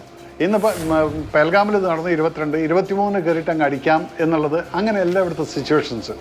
കാരണം പല സ്ഥലങ്ങളിലും നമ്മൾ പ്രിപ്പറേഷൻസ് സ്ട്രോങ് ആക്കണം. സിവിലിയൻസ് ഇൻവോൾവ് ആണ്. കാർഗിൽ സിവിലിയൻസ് വളരെ കുറവായിരുന്നു, ദ്രാസിന് മാത്രമേ ഉണ്ടായിരുന്നുള്ളൂ. പക്ഷേ അവരെ പോലും നമുക്ക് കൺട്രോൾ ചെയ്യാൻ പറ്റി. പക്ഷേ ഇവിടെയൊക്കെ എന്ന് വെച്ചാൽ എല്ലാ സൈഡിലും സിവിലിയൻസ് ഉണ്ട്. അപ്പോൾ ഒരു ബോംബാർഡ്മെൻറ്റോ എന്തെങ്കിലും നടന്നു കഴിഞ്ഞാൽ ഇത് സിവിലിയൻസിനെയാണ് ബാധിക്കാൻ പോകുന്നത്. അപ്പോൾ അതൊരിക്കലും നമ്മുടെ ഗവൺമെൻറ് സമ്മതിക്കില്ല. ബിക്കോസ് ഇന്നസെൻ്റ് ആയിട്ടുള്ള ആളുകൾ ഇപ്പോൾ 29-28 പേര് മരിച്ചിട്ടുള്ളതിൻ്റെ അതിൻ്റെ ആഘാതം ഇന്നും ഇന്ത്യൻ ജനതയുടെ മനസ്സിൽ നിന്ന് പോയിട്ടില്ല. അപ്പം നിങ്ങളൊന്ന് ആലോചിച്ച് നോക്കൂ, ഒരു യുദ്ധം വന്നിട്ട് നിഷ്കളങ്കരായിട്ടുള്ള ആ വില്ലേജുകാർ മരിക്കാൻ നമ്മുടെ ഗവൺമെൻറ് ഒരിക്കലും സംഭവിക്കുക. അത് ഏത് ഗവൺമെൻറ് ആയാലും, no political agenda behind it. ഏത് ഗവൺമെൻറ് ആയാലും they got to take this kind of an action. That is what നമ്മുടെ ഇന്നത്തെ ഗവൺമെൻറ് എടുത്തിരിക്കുന്ന ആക്ഷൻ അതാണ്. അപ്പം അതെല്ലാം കഴിഞ്ഞിട്ട് ഇന്നിപ്പോൾ ഞാൻ ന്യൂസ് ഇപ്പോൾ കാണുന്ന സമയത്ത് എനിക്ക് ഏറ്റവും അധികം സന്തോഷം തോന്നിയത് എന്താണെന്ന് പറഞ്ഞു കഴിഞ്ഞാൽ, ആർമിക്ക് വിട്ടുകൊടുത്തു, you can take the decision എന്ന് പറഞ്ഞാൽ army is a right people to know ദർക്ക് എന്താണ് അപ്പുറത്തുള്ളത്, എന്തായിരിക്കും ഇതിൻ്റെ ആഘാതങ്ങൾ, അപ്പുറത്ത് നമ്മൾ എവിടെ അടിക്കണം, എന്തടിക്കണം. പിന്നെ കാണാൻ പോകുന്നത് എനിക്ക് തോന്നുന്ന ഒരു സീൻ, ഈ പാകിസ്ഥാൻ ഒക്യുപ്പൈഡ് കാശ്മീരാണ് ഇവരുടെ എല്ലാം കൂറുള്ള മണ്ണ്. ഈ ടെററിസത്തിൻ്റെ കൂറുള്ള മണ്ണെന്ന് പറയുന്നത് പാകിസ്ഥാൻ ഒക്യുപ്പൈഡ് കാശ്മീരാണ്. അവിടെ എന്ന് വെച്ചാൽ ISIക്കാർ സപ്പോർട്ട് ചെയ്തിട്ടുള്ള ഇവരുടെ എല്ലാം ക്യാമ്പുകൾ ഇവിടെയാണ്. അപ്പോൾ ഈ ക്യാമ്പുകളെ തകർക്കാൻ നമ്മൾ പലപ്പോഴും ശ്രമിച്ചിട്ടുണ്ട്, പല പ്രാവശ്യം തകർത്തിട്ടുമുണ്ട്. പക്ഷേ എങ്കിലും പിന്നെയും അവിടെ വന്നുകൊണ്ടിരിക്കും. അവിടെ പാവപ്പെട്ട ജനങ്ങളെ പേടിപ്പിച്ചുകൊണ്ടാണ് ഈ പാകിസ്ഥാൻ ഇതെല്ലാം നടത്തിക്കൊണ്ടിരിക്കുന്നത്. അപ്പോൾ ഇപ്രാവശ്യത്തെ ഒരു മിലിറ്ററി മൂവ്മെൻറ്റ് നടക്കുകയാണെങ്കിൽ ഡെഫിനറ്റായിട്ടും there will be an intrusion into the Pakistan occupied Kashmir. അങ്ങോട്ട് കയറിക്കഴിഞ്ഞാൽ അത് നടക്കുന്ന എവിടെയാണ് പാകിസ്ഥാൻ ഒക്യുപ്പൈഡ് കാശ്മീർ എന്ന് പറയുന്നത്, പൂഞ്ച് രജോറി സെക്ടർ കൂടെ കയറിക്കഴിഞ്ഞാൽ പെട്ടെന്ന് നമ്മൾ ലാഹോറിലേക്ക് എത്തും, ഇസ്ലാമാബാദിൽ. അപ്പോൾ ആ സൈഡിൽ വളരെയധികം കോൺഷ്യസ് ആയിട്ടായിരിക്കും അവിടെ പാകിസ്ഥാൻകാർ നിൽക്കുന്നത്. പക്ഷേ ഇപ്പുറത്ത് ഗിൽഗിറ്റ് ഏരിയ എന്ന് പറഞ്ഞാൽ കാർഗിൽ, അതിൻ്റെ അപ്പുറത്തുള്ള ഗിൽഗിറ്റ്, ഈ സ്ഥലങ്ങളിലെല്ലാം താഴത്തോട്ടിങ്ങ് വന്ന് ഷോപ്പിയാൻ ഏരിയ ഈ സൈഡിൽ നിന്ന് അങ്ങോട്ട് കിടന്നാൽ സിവിൽ ജനവാസത്തിന് വലിയ ഇമ്പാക്റ്റ് ഒന്നും വരില്ല. അപ്പം കോൺസെൻട്രേഷൻ എവിടെയായിരിക്കും? പൂഞ്ച് രജോറി സെക്ടറിൽ ഇന്ത്യയെ സംബന്ധിച്ചിടത്തോളം they got to protect the civilians. ഇപ്പുറത്ത് ഫ്രീ ആയിട്ട് കിടക്കുന്ന സ്ഥലത്ത് നമ്മൾ ഈ ഒരു ആക്സസിലുള്ള ഒരു അറ്റാക്ക് നടത്തി കഴിഞ്ഞാൽ നമ്മൾ ഇവിടുന്ന് കയറുന്നു എന്ന് കാണുന്ന സമയത്ത് ഡെഫിനറ്റ് ആയിട്ടും പാകിസ്ഥാൻ വിൽ തിങ്ക് ട്വൈസ്. അപ്പം അവരുടെ കോൺസെൻട്രേഷൻ ഇങ്ങോട്ട് മാറ്റിയാൽ അവരുടെ കോൺസെൻട്രേഷൻ ഇവിടെ ഡൈലൂട്ട് ആവും. അതെവിടെ? പൂഞ്ച് രജോറി, അഖ്നൂർ, സുന്ദർബനി, അതുപോലെ തന്നെ ഈ സെക്ടറിൽ നഗ്രോട്ട, ആ സെക്ടറെല്ലാം നോക്കിക്കഴിഞ്ഞാൽ അവിടെ വീക്കാവും. അവിടെ വീക്കായാലും ഏത് സൈഡിൽ വീക്കാവുന്നോ ആ സൈഡിന് നമ്മൾ ആദ്യമേ ആൻറ്റിസിപ്പേറ്റ് ചെയ്തിട്ട് ഏത് സൈഡാണ് നമ്മുടെ സൈഡിൽ വീക്കുള്ളത് ആ സൈഡിനെ സ്ട്രെങ്തൻ കൊടുത്തുകൊണ്ടായിരിക്കും ഇപ്പോഴത്തെ ഈ ഒരു മൂവ്മെൻറ്റ്. അതാണ് ആർമിയോട് പറഞ്ഞത്. ഇനി നിങ്ങൾ തീരുമാനിച്ചോ. കാരണം നിങ്ങൾക്കറിയാം എവിടെയാണ് വീക്ക് പോയിൻ്റ് അവരുടെ, നമ്മുടെ സ്ട്രോങ് പോയിൻ്റ് എവിടെയാണ്. ഇതിനെ നമ്മൾ ഇനിയിപ്പോൾ പ്രൈം മിനിസ്റ്റർക്ക് ബ്രീഫ് കൊടുക്കുന്നതിനേക്കാൾ എല്ലാം പ്രൈം മിനിസ്റ്റർ കൊടുത്തിരിക്കുന്ന ആ ഒരു ഉത്തരവ് എന്നേക്കാൾ നന്നായിട്ട് നിങ്ങൾക്കാണ് അറിയുന്നത്. Because you are the ground soldiers. Take action because they know the information. പക്ഷേ ആ ഇൻഫർമേഷൻ ഉണ്ടെങ്കിലും അതിനെ പ്രാക്ടിക്കലി യൂസ് ചെയ്യേണ്ട ആർമിയാണ്. Army, air force basically and paramilitary forces. അപ്പോൾ ആ ഒരു മൂവ്മെൻറ്റ് നടക്കുന്ന സമയത്ത് ഡെഫിനറ്റ് ആയിട്ടും we are fully prepared to do it. But then let us not pray for a full fledged war. Full fledged war എന്ന് പറയുന്നത് എന്തായിരിക്കും? ഇത് ഈ പടക്കത്തിന് തീ പിടിച്ച പോലെ ആയിരിക്കും. അവിടെ നിന്ന് കത്തിച്ച് കഴിഞ്ഞിട്ട് അതിങ്ങനെ പോയി കഴിഞ്ഞാൽ അത് വരുന്ന എവിടേക്കാണെന്നറിയോ? ജമ്മു വിട്ട് പഞ്ചാബ് ബോർഡർ പോയി, പഞ്ചാബിൽ നിന്ന് രാജസ്ഥാൻ ബോർഡറിൽ വന്ന് അത് ഗുജറാത്ത് സെക്ടർ വരയ്ക്ക് വരും. എവിടെയെല്ലാം പാകിസ്ഥാൻ്റെ ബോർഡേഴ്സ് ഉണ്ടോ ഇവിടെയെല്ലാം. അതാണ് നമ്മുടെ ഇന്ത്യയുടെ എന്നല്ല, അവർ പിന്നെ ഡാമേജ് ആവും. Economically will be facing a big damage. അപ്പം അങ്ങനൊരു സിറ്റുവേഷൻ എസ്കലേറ്റ് ചെയ്യാതെ നീ ചെയ്തതിന് നിനക്കുള്ളത് ഞങ്ങൾ തരുന്നു എന്നുള്ളൊരു ഉത്തരം മാത്രം കൊടുത്തുകൊണ്ട് അത് നല്ല സ്ട്രോങ് ആയിട്ട് കൊടുത്തു കഴിഞ്ഞാൽ that will be the right answer to give to the Pakistan. ഇതാണ് എൻ്റെ ഒരു അനുമാനം എന്ന് പറയുന്നത്. തീർച്ചയായിട്ടും ഞാൻ അങ്ങനെയൊക്കെ വരാം. ശ്രീ PJ വിൻസെന്റ്, എന്തായാലും നാളെയാണ് സുരക്ഷയ്ക്കായുള്ള മന്ത്രിസഭാ സമിതി യോഗം ചേരുക. താങ്കൾ എന്താണ് പ്രതീക്ഷിക്കുന്നത്? ഇതിനോടകം തന്നെ 5 പ്രധാനപ്പെട്ട നടപടികൾ എടുത്തു കഴിഞ്ഞു. സിന്ധു ജല കരാർ മരവിപ്പിച്ചതും വിസ റദ്ദാക്കിയതും ഹൈക്കമ്മീഷനിലെ ആളെ കുറച്ചതും അടക്കമുള്ള സുപ്രധാനമായ നടപടികൾ എടുത്തു കഴിഞ്ഞു നയതന്ത്ര തലത്തിൽ. ഇനി സൈനിക തലത്തിൽ കൂടി ഒരു നടപടി ഉണ്ടാകുമെന്ന് കരുതുന്നുണ്ടോ? ഇതിനോടകം തന്നെ ഇപ്പോൾ നമുക്ക് സംസാരിക്കാൻ പറ്റുന്ന ഈ സമയത്ത് തന്നെ ഗിൽഗിത് ബാൾട്ടിസ്ഥാൻ മേഖലയിൽ പാകിസ്ഥാനിൽ ആഭ്യന്തരമായ പ്രശ്നങ്ങളുണ്ട്. ബലോച്ച് തീവ്രവാദികൾ അവിടെ സമാനമായ വിധത്തിൽ ആഭ്യന്തരമായ കുഴപ്പങ്ങൾ ഉണ്ടാക്കുന്നുണ്ട് പാകിസ്ഥാനിൽ. പാകിസ്ഥാൻ ഒരു യുദ്ധം നേരിടാനുള്ള ഒരു അവസ്ഥയിലാണോ എന്ന് നമുക്കിപ്പോൾ പറയാൻ കഴിയില്ല. പക്ഷേ അവരുടെ നേതാക്കളൊക്കെ ഞങ്ങൾ ആ യുദ്ധത്തിന് റെഡിയാണ്, യുദ്ധം ആസന്നമാണ്, 4 ദിവസത്തിനുള്ളിൽ യുദ്ധം ഉണ്ടാകുമെന്ന് പാക് രാഷ്ട്ര നേതാക്കൾ തന്നെ പറയുന്നത് നമ്മൾ ഇന്നലെ കേൾക്കുകയും ചെയ്തു. എന്ത് പ്രതീക്ഷിക്കണം? അല്ല, പാകിസ്ഥാന് ഒരു ഇന്ത്യയുമായിട്ട് ഒരു യുദ്ധം ചെയ്യാൻ പറ്റുന്ന യാതൊരുവിധ സാഹചര്യം ഇല്ലാത്ത സന്ദർഭങ്ങളിലാണ് പലപ്പോഴും അവർ അതിർത്തിയിൽ പ്രതിസന്ധികൾ ഉണ്ടാക്കുന്നത്. പറഞ്ഞോളൂ, കേൾക്കാം. പാകിസ്ഥാനെ സംബന്ധിച്ചിടത്തോളം ഇന്ത്യ പാക് ബന്ധങ്ങളിൽ യുദ്ധസമാനമായ സാഹചര്യം അല്ല, യഥാർത്ഥത്തിൽ യുദ്ധം തന്നെ ആരംഭിച്ചിരിക്കുന്നു. ഇപ്പോൾ ഡിജിറ്റൽ വാർ ആരംഭിച്ചു കഴിഞ്ഞു, ഡിപ്ലോമാറ്റിക് വാർ ആരംഭിച്ചു കഴിഞ്ഞു, ഇക്കണോമിക് ബ്ലോക്കേഡ് അടക്കമുള്ള കാര്യങ്ങൾ വന്നു കഴിഞ്ഞു. പിന്നെ വാട്ടർ വാർ നമ്മൾ പ്രതീക്ഷിച്ചതല്ല. 3 മഹായുദ്ധങ്ങളെ അതിജീവിച്ച ഇൻഡസ് വാട്ടർ ട്രീറ്റി നമ്മൾ തൽക്കാലത്തേക്ക് മാറ്റിവെച്ചിരിക്കുന്നു. അപ്പോൾ എല്ലാ ഫ്രണ്ടിലും യുദ്ധം ആരംഭിച്ചു. ഇനി ഒരു കൈനറ്റിക് വാർ, നേരിട്ടുള്ള യുദ്ധം ആരംഭിക്കണം എന്നത് മാത്രമേ ഉള്ളൂ. അതെന്തായാലും ഒരു പരിമിതമായ യുദ്ധം തീർച്ചയായിട്ടും പ്രതീക്ഷിക്കുന്നുണ്ട്. അത് ലൈൻ ഓഫ് കൺട്രോൾ കേന്ദ്രീകരിച്ചുണ്ടാവാനാണ് സാധ്യത. കാരണം അവിടെ കാവൽ നിൽക്കുന്നത് ഇന്ത്യൻ സൈന്യമാണ്, അവിടെ ഇൻ്റർനാഷണൽ ബോർഡർ അല്ല. അതേസമയം പഞ്ചാബ്, രാജസ്ഥാൻ, ഗുജറാത്ത് ബോർഡർ സെക്യൂരിറ്റി ഫോഴ്സാണ് അവിടെ നിൽക്കുന്നത്. അത് ഇൻ്റർനാഷണൽ ബോർഡറാണ്. ഇൻ്റർനാഷണൽ ബോർഡർ അതിലംഘിച്ചുകൊണ്ട് ഇന്ത്യൻ പട്ടാളം പാകിസ്ഥാനിലേക്ക് കയറുകയോ പാകിസ്ഥാൻ പട്ടാളം ഇങ്ങോട്ട് വരാനോ ഒക്കെയുള്ള സാധ്യത ഇന്നത്തെ ലോക സാഹചര്യത്തിൽ കുറവാണ്. അതേസമയം പാക് ഓക്കുപ്പൈഡ് കാശ്മീരും ഇന്ത്യയും അതിർത്തി പങ്കിടുന്ന ആർമിറ്റൈസ് എഗ്രിമെൻറ്റിൻ്റെ ഭാഗമായി സൈന്യം നിൽക്കുന്ന LOCയിൽ തീർച്ചയായിട്ടും സംഘർഷമുണ്ടാവാൻ സാധ്യതയുണ്ട്.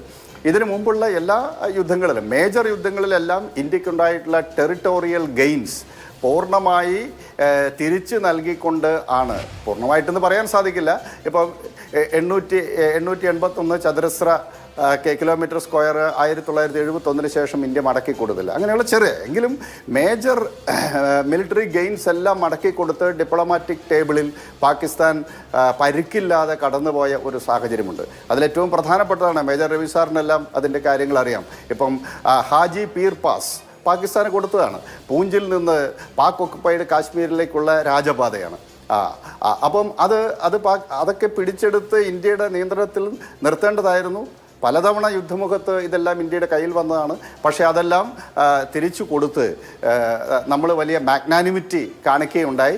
പക്ഷേ ഇത് എല്ലാ അർത്ഥത്തിലും ഇന്ത്യയുടെ ഭാഗത്തു നിന്നുണ്ടായിട്ടുള്ള പോസിറ്റീവായിട്ടുള്ള എല്ലാ സമീപനങ്ങൾക്കും നിരന്തരമായ അതിക്രമം തന്നെയാണ് മറുപടി.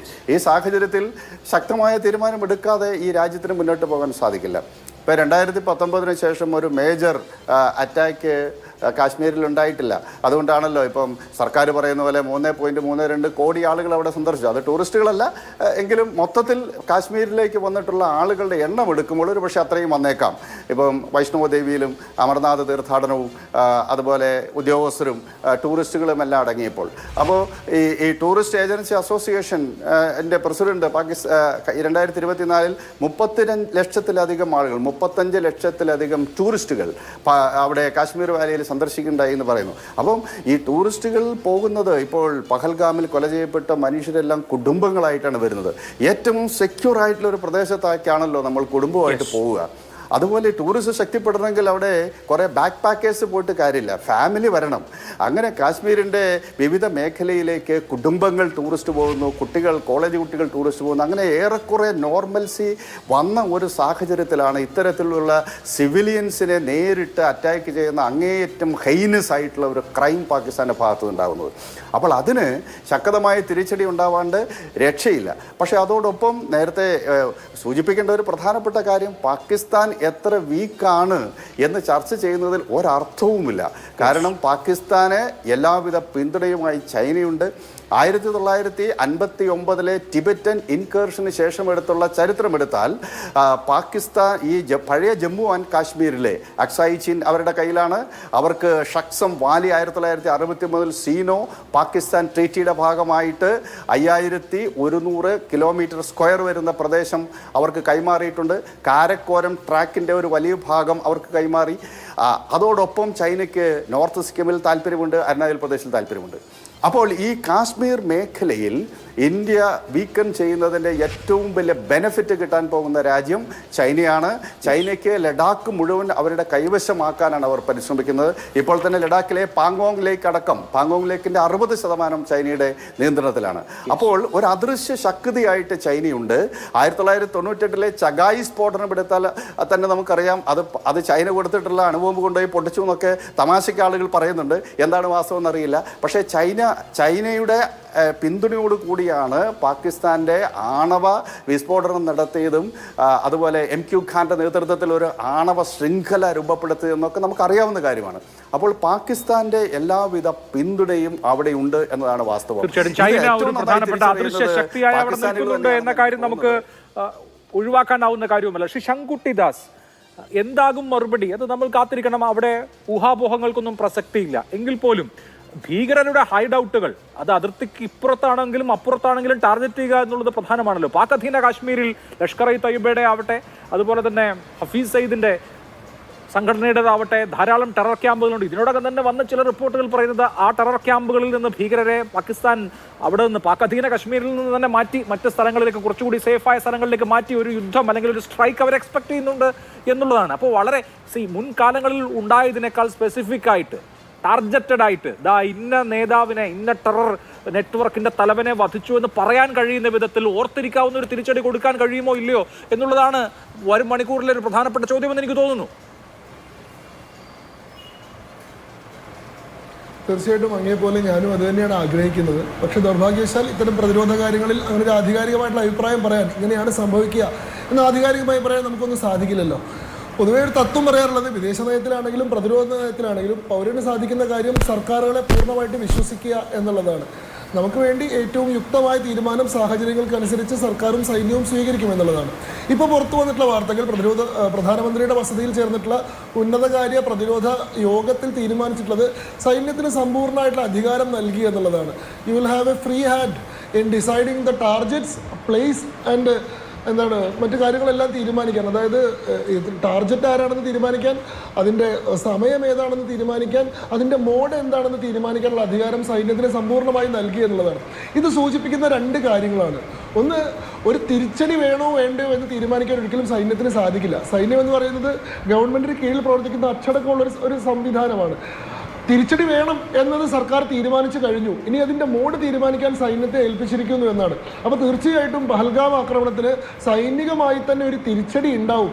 അതിൻ്റെ മോഡ് എന്താണ്, അതിന് ടാർഗറ്റുകൾ ആരൊക്കെയാണ്, അതിൻ്റെ സമയം എന്താണ് എന്ന കാര്യം സൈന്യമാണ് തീരുമാനിക്കേണ്ടത്. ഇനിയുള്ള ദിവസങ്ങളിലാണ് അത് വരിക. അത് ഇന്നുണ്ടാവും നാളെ ഉണ്ടാവും എന്ന് പറയാൻ നമുക്ക് സാധിക്കില്ല. അപ്പോൾ നരേന്ദ്രമോദി സർക്കാരിൻ്റെ കാലഘട്ടത്തിൽ തന്നെ 3 ക്രോസ് ബോർഡർ സ്ട്രൈക്കുകൾ നമ്മൾ കണ്ടിട്ടുണ്ട്. 2015 നമ്മുടെ ചണ്ടേൽ ജില്ലയിലുണ്ടായിട്ടുള്ള ഡോഗ്ര റെജിമെൻറ്റിൻ്റെ വാഹനവ്യൂഹം തകർത്തതുമായി ബന്ധപ്പെട്ട് NSCN നാഗാ തീവ്രവാദികളെ മ്യാൻമാറിനുള്ളിലേക്ക് 50 കിലോമീറ്റർ കടന്നുപോയിട്ട് ഇന്ത്യൻ സൈന്യം കീഴ്പ്പെടുത്തിയിട്ടുണ്ട്. 100 നാഗാ തീവ്രവാദികളെ ന്യൂട്രലൈസ് ചെയ്തിട്ടുണ്ട്. ആ സ്ട്രൈക്ക് നടന്നത് ജൂൺ 4-ാം തീയതി, സ്ഫോടനം നടന്നത് ജൂൺ 9-ാം തീയതിയാണ്, 5 ദിവസത്തിന് ശേഷമാണ്. എന്നാൽ നമ്മൾ ഈ പറയുന്ന ഉറി അറ്റാക്ക് നോക്കിക്കഴിഞ്ഞാൽ ഉറി അറ്റാക്ക് ഉണ്ടാകുന്നത് സെപ്റ്റംബർ 18-ാം തീയതി ആയിരുന്നു, 2016 സെപ്റ്റംബർ 18. ഉറി അറ്റാക്കിന് മറുപടിയായിട്ട് ഇന്ത്യ LOC കടന്നുപോയിട്ട് ടെറർ ലോഞ്ച് പാഡുകൾ തകർക്കുന്നത് സെപ്റ്റംബർ 29-ാം തീയതി. അതായത് 11 ദിവസങ്ങൾക്ക് ശേഷമാണ് ഇന്ത്യയുടെ കൗണ്ടർ സ്ട്രൈക്ക് ഉണ്ടായത്. അതേസമയം നമ്മൾ ബാലാക്കോട്ട് സ്ട്രൈക്ക് നോക്കിക്കഴിഞ്ഞാൽ പത്താൻകോട്ടിന് മറുപടിയായിട്ട് നമ്മൾ ബാലാക്കോട്ടിൽ പോയി സ്ട്രൈക്ക് നടത്തുന്നത് 12 ദിവസങ്ങൾക്ക് ശേഷമാണ്. ഫെബ്രുവരി 14-ാം തീയതിയാണ് പത്താൻകോട്ട് ആക്രമണം, 2019 ഫെബ്രുവരി 26-ാം തീയതിയാണ്. അതായത് ഒരു കൃത്യമായിട്ടുള്ള ടൈം ലൈൻ ഇത്ര ദിവസത്തിനുള്ളിൽ നമുക്ക് പറയാൻ സാധിക്കില്ല. നമുക്ക് കഴിഞ്ഞ 3 അനുഭവങ്ങൾ വെച്ചുകൊണ്ട് 14 ദിവസത്തിനുള്ളിൽ 2 ആഴ്ചക്കുള്ളിൽ ഇന്ത്യ മറുപടി കൊടുത്തിട്ടുണ്ട് എന്ന് പറയാം. ഇത്തവണ ഒരു പക്ഷേ സൈന്യം തീരുമാനിക്കുന്നത് കുറച്ചുകൂടി ലാർജറായിട്ടുള്ളൊരു സമയമാണെങ്കിൽ, ഇങ്ങനെയൊരു ഓപ്പറേഷൻ തീരുമാനിച്ചു കഴിഞ്ഞാൽ എല്ലാ സൈനിക വിഭാഗങ്ങൾ പോലും ഇത് മുഴുവനായിട്ട് അറിയാറില്ല.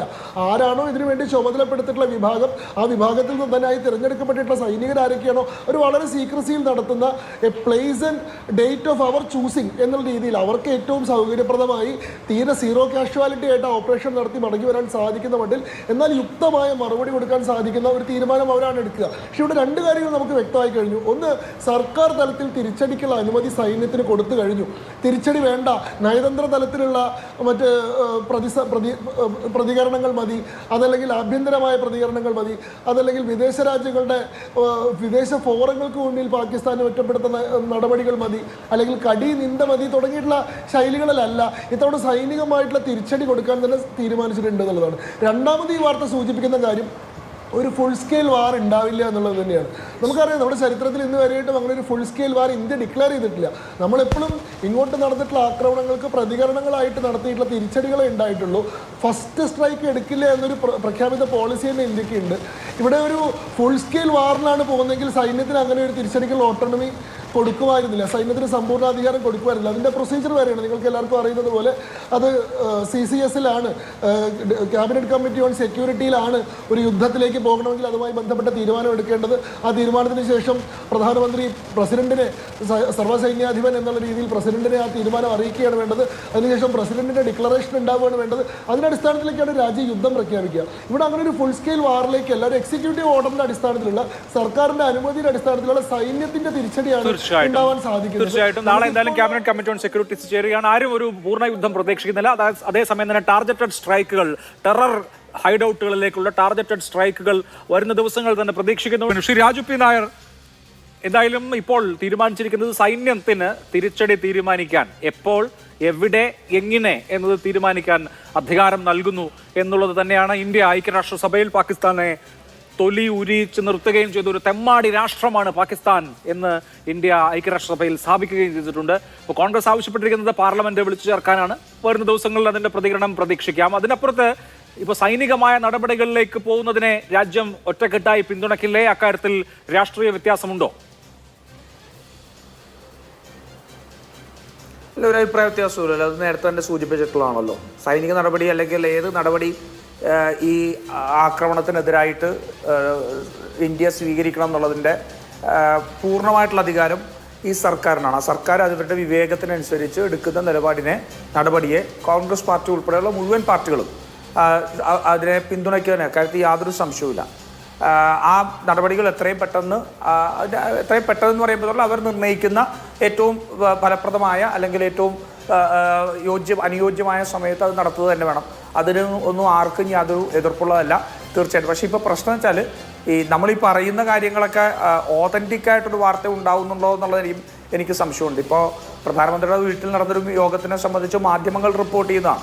അത്തരത്തിലുള്ള സ്പെക്കുലേഷൻ അല്ലെങ്കിൽ സ്പെക്കുലേറ്റീവ് റിപ്പോർട്ടിങ്ങിൽ നിന്ന് നമുക്കിതൊക്കെ വായിച്ചെടുക്കാൻ പറ്റുമെന്ന് എനിക്ക് സംശയമുണ്ട്. ഇപ്പോൾ പുൽവാമയെ കുറിച്ചുകൂടെ സൂചിപ്പിക്കണ്ടേ. പുൽവാമ കഴിഞ്ഞപ്പോഴത്തേക്ക് 2019 ഫെബ്രുവരി 14 നടക്കുന്നത്. 2016 ഫെബ്രുവരി 16 2 ദിവസം കഴിഞ്ഞപ്പോൾ ഇന്ത്യയുടെ പ്രധാനമന്ത്രി തന്നെ അതൊരു ഇലക്ഷൻ റാലിയിൽ വെച്ചായിരുന്നു എന്ന് പറയുന്നതിൻ്റെ അനൗചിത്യമുണ്ട്. അപ്പോൾ പോലും ഇന്ത്യയുടെ പ്രധാനമന്ത്രി ഇതിന് തിരിച്ചടിക്കാനുള്ള മുഴുവൻ അധികാരവും സൈന്യത്തിന് കൊടുത്തിരിക്കുന്നു എന്ന് രാജ്യത്തോട് പറയുകയുണ്ടായി. അത് പറഞ്ഞ വേദിയെ സംബന്ധിച്ച് അഭിപ്രായ വ്യത്യാസമുണ്ട്, പക്ഷെ അത് പറയുകയുണ്ടായി. പക്ഷെ അത് നടന്നില്ല. ഇവിടെ ഈ പ്രശ്നം എന്ന് വെച്ചാൽ ഇത്രയും വലിയൊരു കാരണം ഒരു 20-21 വർഷങ്ങൾക്കുള്ളിൽ നടക്കുന്ന ആദ്യത്തെ ഒരു സിവിലിയൻ നേരത്തെ നടക്കുന്ന ആക്രമണമാണ് ജമ്മു കാശ്മീർ നടക്കുന്നത്. അത് ഇത്രയും വലിയൊരു തോതിൽ അത്രയും വലിയൊരു സിവിലിയൻ ആക്രമണം നടന്നത് ടൂറിസ്റ്റ് കേന്ദ്രങ്ങളിലാണ്. ആ ടൂറിസ്റ്റ് കേന്ദ്രത്തിൽ ഇത്രയും വലിയൊരു ആക്രമണം നടന്നതിന് ശേഷം, കാരണം ടൂറിസ്റ്റ് കേന്ദ്രം എന്ന് പറയുമ്പോൾ അതിൻ്റെ ഒരു പ്രശ്നം ഇന്ത്യയുടെ മാത്രമല്ല വിദേശത്ത് തന്നെയുള്ള പല ആൾക്കാരും വന്ന് ആ കാഷ്വാലിറ്റി മുഴുവൻ അത്തരത്തിൽ രാജ്യത്തെ വിവിധ ഭാഗങ്ങളിൽ അരക്ഷിതാബോധം ഉണ്ടാക്കുന്ന രീതിയിലാണെന്നുള്ളതാണ്. ഉറിയും പത്താൻകോട്ടും പുൽവാമയും എല്ലാം സൈന്യത്തിന് നേരെയായിരുന്നു. അപ്പോൾ സൈന്യത്തിന് നേരെ നടന്ന ആക്രമണത്തിന് മറ്റൊരു തലമുണ്ട്. മറ്റ് സിവിലിയൻസിന് നേരെ നടക്കുമ്പോൾ രാജ്യത്തിൻ്റെ ആത്മവിശ്വാസം തകരുന്ന ഒരു സാഹചര്യത്തിലേക്ക് പോകും. ഇത് മാത്രമല്ല, ഇന്ത്യയിലെ ആഭ്യന്തര രാഷ്ട്രീയം ഇതിനകത്ത് പാകിസ്ഥാൻ എടുത്ത ഒരു എന്താ പറയുക ഒരു കവേർട്ടായിട്ടുള്ള അതിനെ വർഗീയമാക്കി ചേരിതിരിക്കാൻ വേണ്ടിയിട്ട് പാകിസ്ഥാൻ നടത്തിയ ശ്രമം, ആ ശ്രമം കാശ്മീരിന് പുറത്തേക്ക് പലയിടത്തും ഇന്ത്യയുടെ ആഭ്യന്തര രാഷ്ട്രീയത്തിൽ പ്രതിഫലനം ഉണ്ടാക്കുന്നുള്ളതും അത് ആ ഒരു മതസമൂഹത്തിനെതിരായിട്ടുള്ള ഒരു പ്രതികരണമായിട്ട് മാറുന്നു. അത് ഓഫ്ലൈൻ പലരുടെയും വീടുകളും കടകളും തകർക്കുന്നതുൾപ്പെടെ അല്ലെങ്കിൽ ഓൺലൈൻ സമൂഹ മാധ്യമങ്ങൾ വിദ്വേഷമുണ്ടാക്കുന്ന രീതിയിൽ പോകുന്നു എന്നുള്ളതറിയാം. ഇപ്പോൾ ബഹുമാനായ മേജർ രവി ഇരിപ്പുണ്ട്. അദ്ദേഹം ഒരു മേജർ എന്നുള്ള നിലയ്ക്കാണ് ഈ ചർച്ചയിൽ പങ്കെടുക്കുന്നതെങ്കിൽ പോലും BJPയുടെ സംസ്ഥാന വൈസ് പ്രസിഡന്റാണ് അദ്ദേഹം. അദ്ദേഹത്തിന് ആ ഒരു ആക്രമണം ഇത്തരത്തിൽ തെറ്റിദ്ധാരണ ഉണ്ടാക്കുന്നത് രാജ്യം ഒരുമിച്ച് നിൽക്കുന്നതിൽ ബുദ്ധിമുട്ടുണ്ടാക്കുന്നുള്ളതും അത് രാജ്യത്തെ ആഭ്യന്തരമായി അത് കലാപത്തിലേക്കോ അല്ലെങ്കിൽ മറ്റൊരു രീതിയിലേക്കോ ഒരു അൺറസ്റ്റ് ഉണ്ടാക്കുന്ന രീതിയിലേക്ക് മാറും എന്ന് മനസ്സിലാക്കാനുള്ള ബോധ്യമുണ്ടായ ഒരു BJPയുടെ നേതാവാണ് അദ്ദേഹം. ആ അറ്റാക്ക് നടന്ന അന്ന് തന്നെ ഇതൊരു കാരണവശാലും ഹിന്ദു മുസ്ലിമിനെതിരായിട്ടുള്ളതല്ല, ഇത് രാജ്യത്തിനെതിരായിട്ട് നടന്ന ആക്രമണമാണെന്ന് പറയാനുള്ള നല്ല മനസ്സ് അദ്ദേഹം കാണിച്ചു. അതിന് ഞാൻ അദ്ദേഹത്തെ അഭിനന്ദിക്കുന്നു. പക്ഷെ ചോദ്യം, എന്തുകൊണ്ടാണ് ഇന്ത്യയുടെ പ്രധാനമന്ത്രിക്ക് ആ മനസ്സില്ലാതെയായി പോകുന്നത്?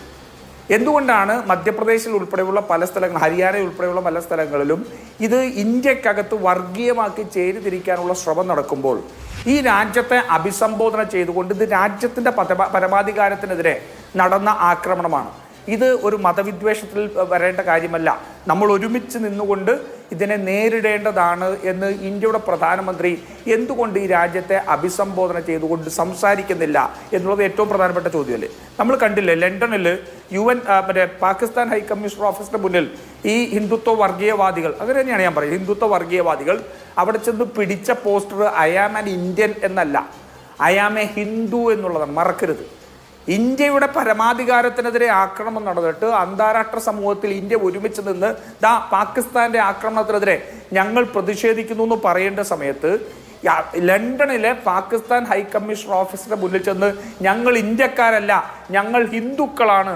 ഞങ്ങൾക്കെതിരെയാണ് ആക്രമണം നടന്നെന്നുള്ള രീതിയിലേക്ക് ഇതിൻ്റെ പ്രചരണം പോകുമ്പോൾ ഈ രാജ്യത്തിൻ്റെ നേതാവ്, ഈ രാജ്യത്തിന് ഒരു ദിശാബോധം നൽകേണ്ട നരേന്ദ്രമോദി എവിടെയാണ് എന്നുള്ളത് ഏറ്റവും പ്രധാനപ്പെട്ട ചോദ്യമാണ്. നമ്മൾ കാശ്മീരിലെ ഗവൺമെൻറ്റിനെ സംബന്ധിച്ചൊക്കെ ഇതിനകത്ത് വക്രീകരിച്ച് അവരെ കൂടി അക്കൗണ്ടബിൾ ആക്കാനൊക്കെ നോക്കി എന്നുള്ളത്. ഞാൻ ഒരു കാര്യം കൂടി അതിൻ്റെ ഒപ്പം പറയാം. കാശ്മീരിലെ അന്നത്തെ ആ യുവാക്കൾ, ആ കാശ്മീരിലെ ജനങ്ങൾ ആ രാത്രി ഇറങ്ങി നിന്നുകൊണ്ട് ഇത് ഞങ്ങൾക്ക് കൂടി എതിരെയുള്ള ആക്രമണമാണ്, ഇത് കാശ്മീരിയത്തിനെതിരെയുള്ള ആക്രമണമാണെന്ന് പറഞ്ഞ് തെരുവിൽ പ്രതിഷേധവുമായി ഇറങ്ങിയില്ലായിരുന്നെങ്കിൽ ഈ ആക്രമണത്തെ ഇന്ത്യയിൽ പാകിസ്ഥാൻ വിചാരിച്ച രീതിക്ക് കൊണ്ടുപോകാൻ ഈ സംഘപരിവാർ ശക്തികൾക്ക് കഴിയുമായിരുന്നു. അതെന്റെ ഒരു ആരോപണം തന്നെയാണ്. ആഭ്യന്തരമായി ഫലപ്രദമായിട്ട് അത് ഏതെങ്കിലും തരത്തിലുള്ള കാലുഷ്യം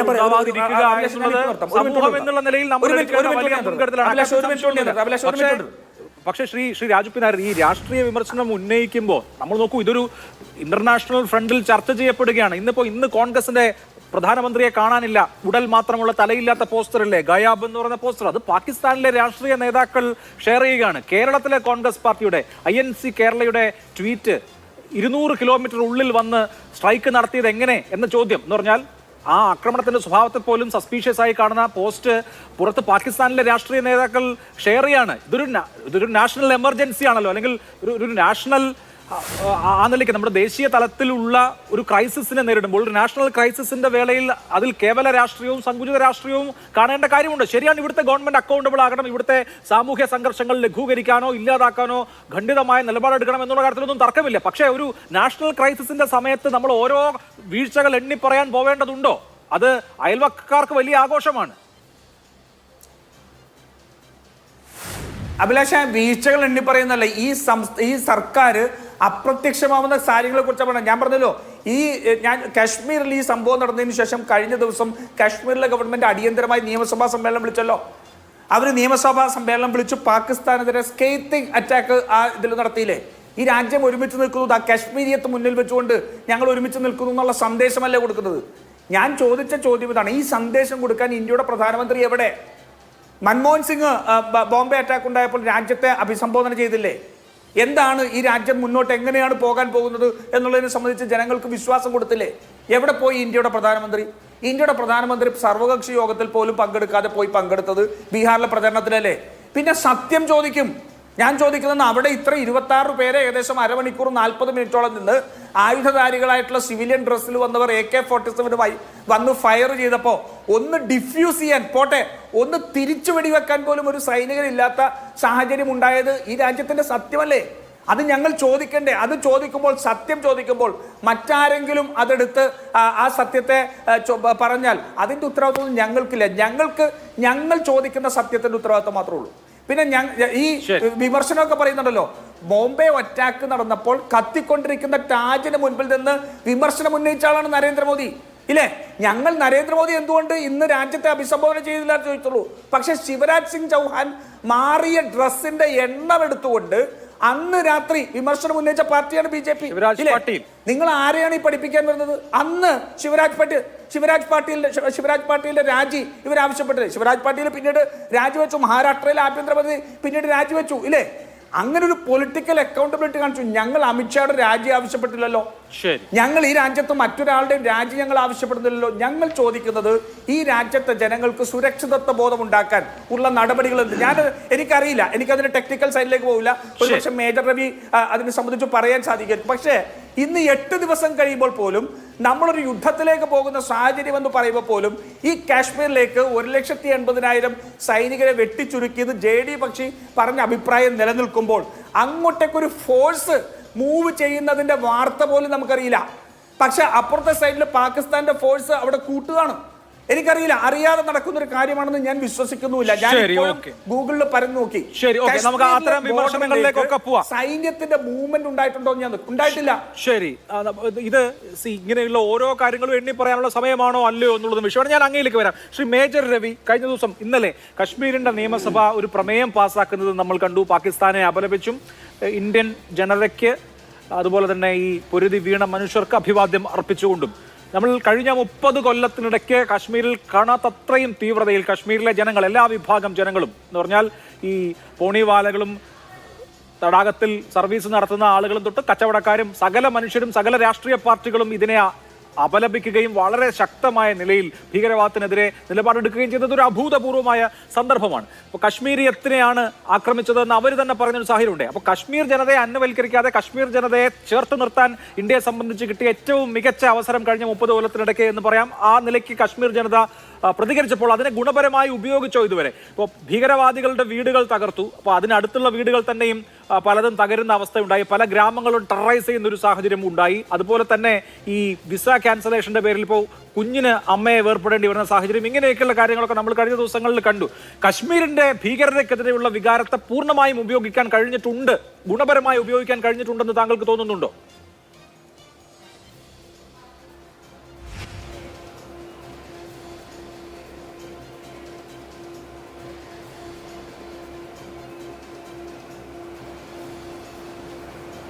ശ്രീ മേജർ രവി. ഓ എന്നോടായിരുന്നു, അതെ. സോറി. ഇപ്പം ഞാൻ ആദ്യം മിസ്റ്റർ രാജു പി നായർ പറഞ്ഞ ഒരു ചോദ്യമല്ല, അദ്ദേഹത്തിൻ്റെ സ്റ്റേറ്റ്മെൻറ്റിനോട് എനിക്കറിയില്ല, നമുക്ക് വിവരമില്ല, ഇതിനെക്കുറിച്ച് യാതൊരു അറിവും കിട്ടിയിട്ടില്ല എന്ന് പറഞ്ഞു. സൈന്യത്തിൻ്റെ മൂവ്മെൻറ്റ്സ് ഉണ്ടായോ ഇല്ല എന്നുള്ളത്. സൈന്യത്തിൻ്റെ മൂവ്മെൻറ്റ്സ് ഓൾറെഡി ഞാനിപ്പം റിവീൽ ചെയ്യാന്ന് പറഞ്ഞാൽ അത് ഓൾറെഡി 23-ാം തീയതി തൊട്ടിട്ട് തുടങ്ങിയിരിക്കുന്നു. അതെല്ലാം പല സ്ഥലങ്ങളിൽ നിന്നുമായിട്ട് അവിടെ എത്തിക്കൊണ്ടിരിക്കുകയാണ്. അതിനെ വളരെ സീക്രട്ടായിട്ട് വെച്ചിരിക്കുന്നതിൻ്റെ കാരണം എന്തെന്ന് പറഞ്ഞു കഴിഞ്ഞാൽ, ഇപ്പോൾ പാകിസ്ഥാൻ്റെ സൈന്യത്തിൻ്റെ മൂവ്മെൻറ്റ് മുഴുവൻ നമുക്കറിയുന്നുണ്ട്. നമ്മുടെ സൈന്യത്തിൻ്റെ മൂവ്മെൻറ്റ് അതുകൊണ്ടാണ് സീക്രട്ടായിട്ട് വെച്ചിരിക്കുന്നതും അത് അതുപോലെ നടക്കുന്നുമുണ്ട്. അത് അപ്പം അതിനെക്കുറിച്ച് ആശങ്കപ്പെടേണ്ട. പിന്നെ ഇപ്പോൾ ഈ കാശ്മീരീസിൻ്റെ സപ്പോർട്ട് എന്നൊക്കെ അഭിലാഷ് ഇപ്പോൾ പറഞ്ഞിട്ടുള്ളത്, അവിടെ എനിക്ക് ചെറിയൊരു ഞാനവിടെ കാശ്മീരിൽ ഇപ്പോൾ കഴിഞ്ഞ മാസം കൂടെ ഫെബ്രുവരിയിലും കൂടെ ഞാനവിടെ ഉണ്ടായിരുന്നു. ഞാൻ ലോക്കൽസായിട്ട് നല്ല ബന്ധമുള്ള ആളാണ്. പേൽഗാമിൽ തന്നെ ഈ സംഭവം നടന്ന സമയത്ത് ഞാൻ ലോക്കൽസുമായിട്ട് ഞാനവിടെ സംസാരിച്ചിട്ടുണ്ട്. കാര്യം അവരുടെ സങ്കടങ്ങളൊക്കെ അറിയുന്നുണ്ട്. പക്ഷെ അതിൻ്റെ ഉള്ളിൽ കൂടെ നിങ്ങളെല്ലാം കണ്ടു കാണുമായിരിക്കും, ഇതിനകത്ത് എന്താ വെച്ചാൽ ഈ ടെററിസ്റ്റുകൾ ഇവരും സിവിൽ ഡ്രസ്സിനകത്ത് ഈ പേൽഗാമിൽ വന്ന് കയറിയിട്ടുണ്ടെങ്കിൽ ഇവർക്ക് അവർക്ക് നമ്മൾ ഈ സീക്രട്ട് ഏജൻസികൾക്കൊക്കെ ഇപ്പം മൊസാദും അല്ലെങ്കിൽ CIA ഇങ്ങനെയൊക്കെ എല്ലാവർക്കും സീക്രട്ട് ഏജൻസും സ്ലീപ്പിംഗ് സെൽസും എല്ലാ രാജ്യങ്ങളിലും ഉണ്ട്. അതുപോലെ തന്നെയാണ് ഇന്ന് കാശ്മീരിനകത്തുള്ളൊരവസ്ഥ. മിലിറ്റൻസി അവിടുന്ന് പോയിട്ടുണ്ടെങ്കിലും ഇപ്പോഴും കുറേ തലതിരിഞ്ഞ ചെറുപ്പക്കാരെന്ന് തന്നെ ഞാൻ പറയട്ടെ. കാരണം അതിനകത്ത് മതവുമില്ല, ജാതിയില്ല, ഒന്നുമില്ല. തലതിരിഞ്ഞ് അതിനകത്ത് യാതൊരു വിധത്തിലുള്ള ദേശബോധവും ഒരു വിധത്തിലുള്ള ബോധവും ഇല്ലാത്ത കുറേ ചെറുപ്പക്കാർ അവിടെയുണ്ട്. അവർ ശരിക്കും പറഞ്ഞാൽ പാകിസ്ഥാൻ ഇവരെ അണ്ടർ കവർ ഏജൻസ് ആക്കിയിട്ട്, അണ്ടർ കവർ ഇൻഫോമേഴ്സ് ആക്കിയിട്ട് വെച്ചിട്ടുണ്ട്. ഈ പേൽഗാമിനും നടന്നിട്ടുള്ളത് തന്നെയാണ്. അതിനകത്തുള്ള ആയിരക്കണക്കിന് പോണി ഓണേഴ്സിൻ്റെ ഇടയിൽ ഒരു 5-6 പേര് അവർക്ക് വേണ്ടി വർക്ക് ചെയ്യുന്നുണ്ട്. അവരാണ് ഇൻഫർമേഷൻ കൊടുക്കുന്നത്. ഇന്ന സ്ഥലത്ത് സെക്യൂരിറ്റി വീക്കാണ്, ഇന്ന സ്ഥലത്ത് CRPF ഇല്ല, ഇന്ന സ്ഥലത്ത് റോഡ് ഓപ്പണിംഗ് ROP പാർട്ടി പോയിട്ടില്ല. അതുകൊണ്ട് ഇതെല്ലാം കൃത്യമായിട്ട് കൊടുത്തിട്ട് ഓരോരോ ദിവസവും ഓക്കെ ഇന്ന ദിവസം നമ്മൾ സ്ട്രൈക്കിംഗ് ഡേറ്റ് എന്നുള്ളത് തീരുമാനിച്ചാണ് ഈ അറ്റാക്ക് നടത്തുന്നത്. അപ്പോൾ നമ്മൾ സെക്യൂരിറ്റിയെ കുറിച്ച് പറഞ്ഞു കഴിഞ്ഞാൽ ഈ ഏജൻസ് ഇവിടെ ഉള്ളിടത്തോളം കാലം മിലിറ്റൻസിന് സപ്പോർട്ട് കിട്ടും. പക്ഷേ ലോക്കൽസിൻ്റെ ഒരു 90% സപ്പോർട്ട് മാറിക്കഴിഞ്ഞിരിക്കുന്നു. അവരിന്ന് സെക്യൂരിറ്റി ഫോഴ്സസിൻ്റെ കൂടെയും ഗവൺമെൻറ്റിൻ്റെ കൂടെയാണ്. അത് ലോക്കലാണെങ്കിലും ശരി, സെൻട്രൽ ഗവൺമെൻറ് ആണെങ്കിലും ശരി, ജയിച്ചിരിക്കുന്ന കോൺഗ്രസും ഇതെല്ലാം തന്നെയാണ്. പക്ഷേ അവരെല്ലാം ഗവൺമെൻറ്റിൻ്റെ കൂടെ. കാരണം എന്താണെന്ന് അറിയോ, അവർക്ക് മനസ്സിലായി അവരുടെ ജീവിതമാർഗം എന്ന് പറയുന്നത് ഈ ടൂറിസ്റ്റുകളാണ്. അപ്പം ഈ ടൂറിസ്റ്റുകളെ അറ്റാക്ക് ചെയ്തപ്പോൾ ഇതിൻ്റെ ഡേഞ്ചർ സീൻ എന്താണ്? മിലിറ്ററിക്കാരെ നിങ്ങൾ അറ്റാക്ക് ചെയ്തു. പുൽവാമ അറ്റാക്ക് നടന്നു. ആ അറ്റാക്ക് നടന്ന സമയത്ത് 40ഓളം CRPFകാർ മരിച്ചുപോയി. പക്ഷേ അവിടെ പട്ടാളക്കാർ പോവാതിരുന്നിട്ടില്ല. നേരെ മറിച്ച് സിവിലിയൻസിനെ അറ്റാക്ക് ചെയ്യുന്ന സമയത്ത് എന്ത് പറ്റും? സിവിലിയൻസ് പേടിച്ചിട്ട് പിന്നെ അവരങ്ങോട്ട് പോകില്ല. അപ്പോൾ ടൂറിസത്തിനെ ബാധിക്കും. അതാണ് അവർ ഇപ്രാവശ്യം സ്ട്രാറ്റജിക്കലായിട്ടുള്ള അറ്റാക്ക് നടത്തിയിരിക്കുന്നത് സിവിലിയൻസിൻ്റെ മുകളിൽ. പട്ടാളക്കാരെ വെടിവെച്ച് വന്നു കഴിഞ്ഞാൽ അവർ പിറ്റേ ദിവസം അതിനെ 40 പേര് പോയിട്ടുണ്ടെങ്കിൽ 400 പേരിനെ അവിടെ റീപ്ലേസ് ചെയ്യും. അവരത് ഡ്യൂട്ടി ബൗണ്ടാണ്. പക്ഷെ പാകിസ്ഥാൻ കളിച്ചിരിക്കുന്ന കളി ഞാൻ നേരത്തെ പറഞ്ഞ പോലെ ഹിന്ദു മുസ്ലിം റൈറ്റ് ഉണ്ടാക്കുക ഇതെല്ലാം ചെയ്ത് ടൂറിസത്തിനെ ബാധിക്കണമെങ്കിൽ അവർ സിവിലിയൻസിനെ അറ്റാക്ക് ചെയ്യണം. ആ സിവിലിയൻസിനെ അറ്റാക്ക് ചെയ്താൽ സിവിലിയൻസ് പേടിച്ചിട്ട് പിന്നെ വേണ്ട, ഇപ്പോൾ പോണ്ട, കുട്ടികൾ പറഞ്ഞാലും ശരി 2 മാസം കഴിഞ്ഞിട്ട് പോവാം, അപ്പോൾ ഡിലേ ആയി. അതാണ് പാകിസ്ഥാൻ കളിച്ചിരിക്കുന്ന കളി. പക്ഷെ അവിടെയാണ് അഭിലാഷ് നേരത്തെ പറഞ്ഞ പോലെ ലോക്കൽസ് രാത്രി കൊടിയുമായിട്ട് ഇറങ്ങി, ഇന്ത്യൻ നാഷണൽ ഫ്ലാഗുമായിട്ട് ഇറങ്ങിക്കൊണ്ട് ഈ പാകിസ്ഥാനെയും ടെററിസ്റ്റുകളെയും എല്ലാം ഖണ്ഡിച്ചുകൊണ്ട് സംസാരിച്ചിട്ടുണ്ടെങ്കിൽ അത് തന്നെ നമ്മുടെ രാജ്യത്തിൻ്റെ ഒരു അഖണ്ഡതയെ സൂചിപ്പിക്കുന്നതാണ്. അവിടെ വേറെ എന്ത് നടന്നു, ആര് ബ്രീഫിംഗ് നടന്നു, ഞാൻ പൊളിറ്റിക്കലായിട്ട് ഞാൻ ഒന്നും പറയാൻ തയ്യാറില്ല. ഞാനിവിടെ എൻ്റെ പേരിൻ്റെ താഴത്ത് വന്നിരിക്കുന്ന മുൻ സൈനിക ഉദ്യോഗസ്ഥൻ, താഴത്തിരിക്കുന്ന ആൾ ശങ്കുട്ടി ദാസുണ്ട്. BJPയെ കുറിച്ച് പറഞ്ഞു കഴിഞ്ഞാൽ പറയാം. അപ്പോൾ അതുകൊണ്ട് ആ ഒരു ടെക്നിക്കൽ സൈഡാണ് ഞാനിപ്പോൾ സംസാരിക്കുന്നത്. എന്ത് തന്നെയായാലും ശരി, ഇന്ന് ഒരു യുദ്ധസമാനമായിട്ടുള്ളൊരു സിറ്റുവേഷൻ കാശ്മീരിൽ വരികയാണെങ്കിൽ നമ്മൾ ആർക്കും ആശങ്കപ്പെടേണ്ട കാര്യമില്ല. കാരണം ലോക്കൽ പോപ്പുലേഷൻ ഹോസ്റ്റൈൽ അല്ല. അവർ പണ്ട് ഹോസ്റ്റൈലായിരുന്നു. ഞാനൊക്കെ അവിടെ ഓപ്പറേറ്റ് ചെയ്യുന്ന സമയത്ത് ഞങ്ങളൊന്ന് കണ്ടാൽ മിണ്ടുപോലും ഇല്ല. അവർ നോക്കുന്നത് എന്തിനാണ് ഇവനവിടെ വന്നിരിക്കുന്നത്, ഇന്ത്യക്കാരൻ എന്തിനാണ്, അങ്ങനെ അതെല്ലാം കേട്ടിട്ടുള്ള ഒരു വ്യക്തിയാണ് ഞാൻ. ഞാനിപ്പോൾ അവിടെ ചെല്ലുന്ന സമയത്ത് അവർ എയർപോർട്ടിൽ വരുന്നത് കൊണ്ടുവന്ന് അവർ വീട്ടിൽ കൊണ്ടുപോയി ചാപ്പാട് കഴിക്കും. അപ്പോൾ ഇതൊക്കെ നമ്മൾ കണ്ടുകൊണ്ടിരിക്കുകയാണ്. അപ്പോൾ അതുകൊണ്ട് ഒരു യുദ്ധസമാനമായ സിറ്റുവേഷൻ വന്നു കഴിഞ്ഞാലും ശരി, ബാക്കി ഗവൺമെൻറ് എന്ത് ഡിസിഷൻ എടുക്കുന്ന ഡിസിഷനത്തിലുള്ളത് ഞാൻ 100% എഗ്രി ചെയ്യണം. Because that is a right way to give the power to the army. ആ ആർമിയോട് പറഞ്ഞാൽ ആർമിക്ക് ചെയ്യാൻ പറ്റുന്നത് അവർ ചെയ്യും. പൊളിറ്റിക്കലി ഇവിടെ ഡൽഹിയിൽ ഇരുന്നുകൊണ്ട് കൺട്രോൾ ചെയ്യുന്നതിനൊക്കെ ബെറ്റർ അവിടെ ബോർഡറിലും അതുപോലെ തന്നെ MO ഡയറക്ടറേറ്റിൽ ഇരിക്കുന്ന ഇൻഫർമേഷൻ വെച്ചിട്ടാണ് ഒരു യുദ്ധത്തിനെ നമ്മൾ ഫേസ് ചെയ്യുന്നത്. അപ്പോൾ അത് കറക്റ്റ് മൂവ്മെൻ്റാണ് നടത്തിയിരിക്കുന്നത്. ബാക്കിയുള്ള പൊളിറ്റിക്കലായിട്ട് സംസാരിക്കാൻ ഞാൻ തീർച്ചയായും വ്യക്തമാണ് ആ നിലപാട്. അത് ഞാൻ പറയുന്നത് തെറ്റായിരിക്കാം. ശരി, ഓക്കെ. ഇവിടെ ശ്രീ ശങ്കുട്ടിദാസ്, ഇന്ത്യക്കകത്ത് ആഭ്യന്തരമായ സംഘർഷങ്ങൾ ഉണ്ടാക്കാൻ കൂടി ലക്ഷ്യമിട്ടാണ് ഭീകരർ പ്രവർത്തിച്ചത്. അവരുടെ ആ വിഷ്വലുകളിൽ നിന്ന് തന്നെ അത് വളരെ വളരെ വ്യക്തവുമാണ്. പക്ഷേ രാജ്യത്ത് അങ്ങനെ ഒരു ആഭ്യന്തര കുഴപ്പം ഉണ്ടാവാതെ രാജ്യം ഒറ്റക്കെട്ടായി നിൽക്കുക എന്നുള്ളത് രാജ്യത്തെ സംബന്ധിച്ച് ഏറ്റവും പ്രധാനപ്പെട്ട കാര്യമാണ്. വളരെ പെട്ടെന്ന് തന്നെ ഉചിതമായ തിരിച്ചടി നൽകുക ഒരു ഭാഗത്ത്, നയതന്ത്രപരമായും സൈനികമായും. രണ്ടാമത്തേത്, രാജ്യത്ത് ഇതിൻ്റെ കാലുഷ്യങ്ങൾ ഇല്ലാതിരിക്കുക, നമ്മൾ ഈ കാലുഷ്യം നിറഞ്ഞ അന്തരീക്ഷത്തിൽ നിന്ന് മാറുക എന്നുള്ളത് പ്രധാനമാണല്ലോ. അവിടെ ശ്രീ രാജു ചോദിച്ചൊരു ചോദ്യം വളരെ പ്രസക്തമാണ്. മതപരമായ കാലുഷ്യം ഉണ്ടാക്കാൻ വേണ്ടി ഭീകരവാദികൾ ചെയ്ത കാര്യത്തിന് പ്രതികരണവും മറ്റു കാര്യങ്ങളൊക്കെ ഉണ്ടാവും. പലയിടങ്ങളിലും കശ്മീരി വിദ്യാർത്ഥികളെ യൂണിവേഴ്സിറ്റികളിൽ നിന്നൊക്കെ പുറത്താക്കുന്നതും അവർ തിരികെ കാശ്മീരിലേക്ക് പോകാൻ നിൽക്കുന്നതുമൊക്കെ നമ്മൾ കണ്ടു.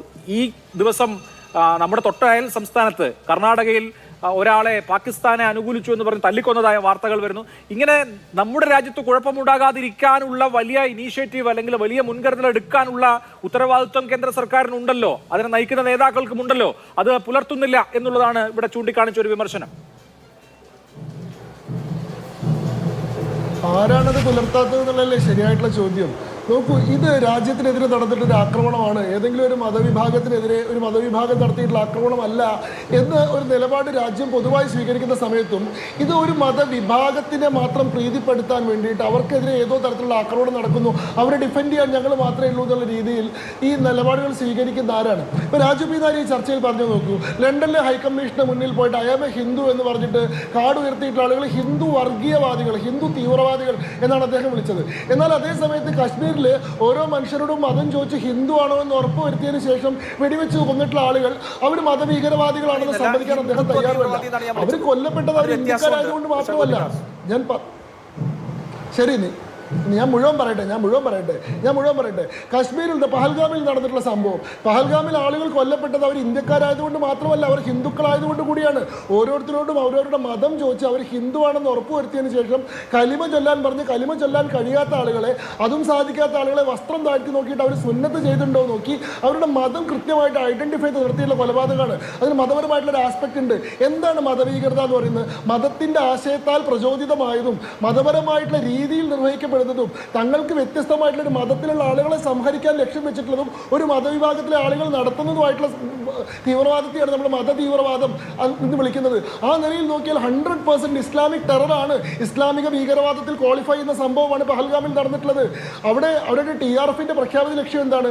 റെസിസ്റ്റൻസ് ഫോഴ്സ് എന്ന് പറയുന്നവരുടെ ലക്ഷ്യം എന്താണ്? കശ്മീർ താഴ്വരയിൽ ഹിന്ദുക്കൾ വന്ന് സെറ്റിൽ ചെയ്യുന്നത്, അല്ലെങ്കിൽ ഇന്ത്യൻ മെയിൻലാൻഡിൽ നിന്നുള്ള ആളുകൾ വന്ന് സെറ്റിൽ ചെയ്തിട്ട് കശ്മീരിന്റെ ഡെമോഗ്രഫിയെ മാറ്റാൻ ശ്രമിക്കുന്നു എന്നുള്ളതാണ്. അതുകൊണ്ട് കശ്മീരിലേക്ക് മുസ്ലിങ്ങൾ മാത്രം വന്നാൽ മതി, ഹിന്ദുക്കളായിട്ടുള്ള ആൾക്കാർ വരേണ്ടതില്ല എന്നുള്ളതാണ്. അതുകൊണ്ടാണ് നോൺ മുസ്ലിംസ് ആയിട്ടുള്ള ആൾക്കാരുടെ മനസ്സിൽ ഭയം സൃഷ്ടിക്കാൻ വേണ്ടിയിട്ട് ബോധപൂർവ്വം മതം ചോദിച്ച് ഉണ്ടാക്കിയത്. എന്നിട്ടും ഇതിലൊരു മതപരമായിട്ടുള്ള ആംഗിളിലല്ല, ഇത് പാകിസ്ഥാൻ സ്പോൺസർ ചെയ്തിട്ടുള്ള ഒരു ഭീകരവാദം എന്നുള്ള രീതിയിൽ പാകിസ്ഥാനെതിരെയും ഭീകരവാദികൾക്കെതിരെയാണ് നമ്മൾ സംസാരിക്കുന്നത്. അതല്ലാണ്ട് ഏതെങ്കിലും മുസ്ലിം ആയിട്ടുള്ള മനുഷ്യനെതിരെ, ഇസ്ലാമിനെതിരെ ഇവിടെ ഒരു BJP നേതാവ് സംസാരിച്ചിട്ടില്ല. പക്ഷെ അങ്ങനെ ഇരിക്കുമ്പോഴും ഇവിടെയുള്ള ഈ രാജു പി നായരെ പോലെയുള്ള ആളുകളുടെ പ്രശ്നം പാകിസ്ഥാനെതിരെ എന്ത് നടപടി സ്വീകരിക്കണമെന്ന് ചർച്ച ചെയ്യുമ്പോഴും പ്രധാനമന്ത്രി മുസ്ലിങ്ങൾക്ക് ഉറപ്പ് കൊടുത്തുകൊണ്ട് പ്രസംഗം നടത്തിയിട്ടില്ല എന്നുള്ളതാണ്. ഈ സമയത്ത് പ്രധാനമന്ത്രി ആദ്യം രാജ്യത്തെ മുസ്ലിങ്ങളുടെ ആശങ്ക പരിഹരിക്കാൻ വേണ്ടിയിട്ട് അവരെ അഡ്രസ്സ് ചെയ്ത് സംസാരിക്കണം എന്നുള്ളതാണ്. ഇതിൽ ആരാണ് തീവ്രവാദികൾ എന്ന് ആലോചിച്ച് നോക്കൂ. അതായത് കശ്മീരിൽ മതം ചോദിച്ച ആൾക്കാർ വെടിവെച്ച് വന്നിട്ടുള്ള ആൾക്കാർ ഇയാൾക്ക് മതഭീകരവാദിയല്ല, എന്നാൽ ഞാൻ ഹിന്ദുവാണെന്ന് പറഞ്ഞിട്ട് ഫ്ലക്സ് വെച്ചിട്ടുള്ള ആൾക്കാർ ഇയാൾക്ക് ഹിന്ദുത്വ തീവ്രവാദികളാണ്. ഞാൻ ഹിന്ദു ആയതിൻ്റെ പേരിലാണ് ആക്രമിക്കപ്പെടുന്നത് എന്നത്, അവിടെ ഹിന്ദുവായി ആൾക്കാർ പെർസിക്യൂട്ട് ചെയ്യപ്പെടുന്നു എന്നത് ഒരു ഇന്റർനാഷണൽ ഫോറത്തിൽ ഒരാൾ ഉയർത്തുമ്പോൾ ഞാൻ ഇന്ത്യക്കാരനല്ലെന്നാണ് പറഞ്ഞിട്ടില്ല, ഞാൻ ഹിന്ദുവാണ്, ഹിന്ദു ആയതിൻ്റെ പേരിൽ കൊല്ലപ്പെട്ടു എന്നുള്ളതാണ്. അത് എന്തുകൊണ്ട് ഒരു വാലിഡ് ആയിട്ടുള്ള ആവശ്യമാവുന്നില്ല എന്നുള്ളത് ആലോചിക്കണം. ഇവിടെ മതം കലർത്തിയത് ആരാ? ആദ്യമായിട്ട് ഈ വിഷയം മുസ്ലിങ്ങളുടെ മനസ്സിലുണ്ടായിട്ടുള്ള ഭീതിയും ആശങ്കയുമാണ് ഇതിലേക്ക് നയിച്ചത് എന്ന് പറഞ്ഞത് റോബർട്ട് വദ്രയാണ്. നിങ്ങളുടെ കോൺഗ്രസിന്റെ ഉയർന്ന നേതാവായിട്ടുള്ള പ്രിയങ്ക ഗാന്ധിയുടെ ഭർത്താവായിട്ടുള്ള റോബർട്ട് വദ്രയാണ് പറഞ്ഞത് ഇന്ത്യയിലെ മുസ്ലിങ്ങൾ ആശങ്കയിലാണ്, അവരുടെ ആശങ്കയാണ് ഇത്തരം കാര്യങ്ങൾക്ക് വഴിവെക്കുന്നത്. UPA മന്ത്രിസഭയിലെ മന്ത്രിയായിരുന്ന സൈഫുദ്ദീൻ സോസാണ് പറഞ്ഞത് പാകിസ്ഥാൻ ഈ കാര്യത്തിൽ യാതൊരു പങ്കാളിത്തവും ഇല്ലെന്ന് പറഞ്ഞു കഴിഞ്ഞാൽ പിന്നെ നമ്മൾ അവരെ സംശയിക്കേണ്ട ആവശ്യമില്ല, നിങ്ങൾ അവരെ വെറുതെ വിടണം നടത്തുന്നത്. BK ഹരിപ്രസാദ് എന്ന് പറയുന്ന കർണാടകയിലെ കോൺഗ്രസിന്റെ മന്ത്രിയാണ് പറഞ്ഞത് BJP-ക്കാർക്ക് പാകിസ്ഥാൻ ശത്രുരാജ്യവും മറ്റുമൊക്കെ ആയിരിക്കും, ഞങ്ങളെ സംബന്ധിച്ചിടത്തോളം അവർ നല്ല അയൽക്കാർ മാത്രമാണെന്ന്. കോൺഗ്രസിന്റെ മുഖ്യമന്ത്രിയായിട്ടുള്ള സിദ്ധരാമയ്യയാണ് പറഞ്ഞത് ഈ സമയത്ത് പാകിസ്ഥാനെതിരെയുള്ള ഒരു നടപടിയെ ഞാൻ ഒരു നിലയ്ക്കും പിന്തുണയ്ക്കുന്നില്ല, ഈ കാര്യത്തിൽ കേന്ദ്ര സർക്കാരിനെതിരെയുള്ള വിമർശനങ്ങൾക്കാണ് മുൻതൂക്കം എന്ന് പറഞ്ഞത്. കോൺഗ്രസ് പാർട്ടിയുടെ ഔദ്യോഗിക ട്വിറ്റർ ഹാൻഡിൽ കോൺഗ്രസ് കേരള എന്ന് പറയുന്ന ട്വിറ്റർ ഹാൻഡിൽ ഇട്ടിട്ടുള്ള ഈ പെഹൽഗാം ആക്രമണത്തെ പറ്റി സംശയം ജനിപ്പിക്കുന്ന ട്വീറ്റാണ് പാകിസ്ഥാനിലെ ഭീകരവാദികൾ പോലും ട്വീറ്റ് ചെയ്തുകൊണ്ടിരിക്കുന്നത്. ഇന്ത്യ തന്നെയാണ് പെഹൽഗാം ആക്രമണം സംഘടിപ്പിച്ചത്, പാകിസ്ഥാനെതിരെ ഫാൾസ് ഫ്ലാഗ് റൈസ് ചെയ്യാമെന്ന് കാണിക്കാൻ വേണ്ടി കോൺഗ്രസിന്റെ ട്വീറ്റാണ് പാകിസ്ഥാനിലെ ആൾക്കാർ ഉപയോഗിച്ചുകൊണ്ടിരിക്കുന്നത്. കോൺഗ്രസിന്റെ നേതാക്കന്മാരാണ് ആദ്യം മുതൽ അവസാനം വരെ ഇതിൽ നിന്ന് മുസ്ലിങ്ങളെ അടർത്തി നിർത്തിക്കൊണ്ട് ഈ പഹൽഗാം ആക്രമണം എന്ന് പറയുന്നത് മുസ്ലിങ്ങൾക്കെതിരെ സംശയം ഉണ്ടാക്കാനുള്ള എന്തോ ഒരു പ്രവണതയാണ്. അതുകൊണ്ട് നമ്മൾ ആദ്യം പാകിസ്ഥാനല്ല മറുപടി പറയേണ്ടത്, നമ്മൾ ആദ്യം ഇന്ത്യയിലെ മുസ്ലിങ്ങൾക്ക് സംരക്ഷണം കൊടുക്കുകയാണ് വേണ്ടതെന്നുള്ള പോലെ ഒരു ദേശീയ വിഷയത്തെ ഒരു മതപരമായിട്ടുള്ള വിഷയമാക്കി മാറ്റാൻ ശ്രമിക്കുകയും അതിൽ പോലും ന്യൂനപക്ഷ പ്രീണനത്തിന്റെ ലജ്ജയില്ലാത്ത രാഷ്ട്രീയം കളിക്കാൻ ശ്രമിക്കുകയും ചെയ്യുന്ന ഈ കോൺഗ്രസ് പാർട്ടിയാണ് രാജ്യത്തിന് മുമ്പിൽ നിന്ന് തൊലിയുരിഞ്ഞു നിൽക്കുന്നത്. ഇവിടെ BJP-ക്കാർ ഒരു മതവിഭാഗത്തിനെതിരെയും ഒരു ഇത് നടത്തിയിട്ടില്ല. ഇവിടുത്തെ ഈ തീവ്രവാദികളുടെ യഥാർത്ഥത്തിലുള്ള ലക്ഷ്യം കശ്മീരിനെ, ഇന്ത്യയുടെ അവിഭാജ്യ ഘടകമായിട്ടുള്ള കശ്മീരിനെ ഇന്ത്യയിൽ നിന്ന് അടർത്തി മാറ്റുക എന്നുള്ളതാണ്. അവിടെ എല്ലാ കാലത്തും മതത്തെ ഉപയോഗിച്ചുകൊണ്ട് തന്നെയാണ് ഭീകരവാദം ഉണ്ടായിട്ടുള്ളത്. 1989 മുതൽ കശ്മീരിൽ നടന്നിട്ടുള്ള ഇൻസർജൻസിയിൽ മതം ഒരു പ്രധാനപ്പെട്ട ഘടകമാണ്. നിങ്ങൾ ഭീകരതയ്ക്ക് മതം ഇല്ലെന്നൊന്നും പറയരുത്, അവിടെ കൃത്യമായിട്ടുള്ള മതമുണ്ട്. പക്ഷേ അങ്ങനെ മതത്തെ ഭീകരവാദികൾ ഉപയോഗിക്കുന്ന സാഹചര്യത്തിൽ പോലും മതത്തിനെതിരെയല്ല ഭീകരതയ്ക്കെതിരെയാണ് ഇന്ത്യ തിരിച്ചടിച്ചിട്ടുള്ളത്. ഈ പറയുന്ന എല്ലാ മതഭീകരവാദത്തിന്റെ വിഷയങ്ങൾ വന്ന സമയത്തും ഇന്ത്യയിലെ ഏതെങ്കിലും ഒരു ന്യൂനപക്ഷ വിഭാഗത്തിന് നേരെയല്ല, ആ ഭീകരതയെ സ്പോൺസർ ചെയ്യുന്ന പാകിസ്ഥാനെതിരെയും അവരുടെ തീവ്രവാദ യൂണിറ്റുകൾക്കെതിരെയാണ് ഇവിടെ ആക്രമണം നടന്നിട്ടുള്ളത്. ഈ ചർച്ച പോലും പാകിസ്ഥാനെതിരെ ഇന്ത്യ എന്ത് നടപടിയെടുക്കുന്നു ചോദിച്ചുകൊണ്ടുള്ള മറുപടി. അതിനുശേഷം എനിക്കൊരു ഇടവേളയിലേക്ക് പോകണം. പരിഹരിക്കാൻ വേണ്ടി അഭിലാഷേ, ഈ പാകിസ്ഥാൻ പഹൽഗാമിൽ നടത്തിയ അജണ്ട ഇന്ത്യയിൽ ഏറ്റവും എളുപ്പം നടപ്പാക്കാൻ കഴിയാവുന്നത്ര രീതിയിൽ പൊളിറ്റിക്കലി വൾണറബിൾ ആണ് ഈ രാജ്യം എന്ന് അവർ മനസ്സിലാക്കിയതിന് തെളിവല്ലേ ശങ്കുട്ടി ദാസ്? ഇതിനപ്പുറം മറ്റൊരു തെളിവ് ആവശ്യമുണ്ടോ?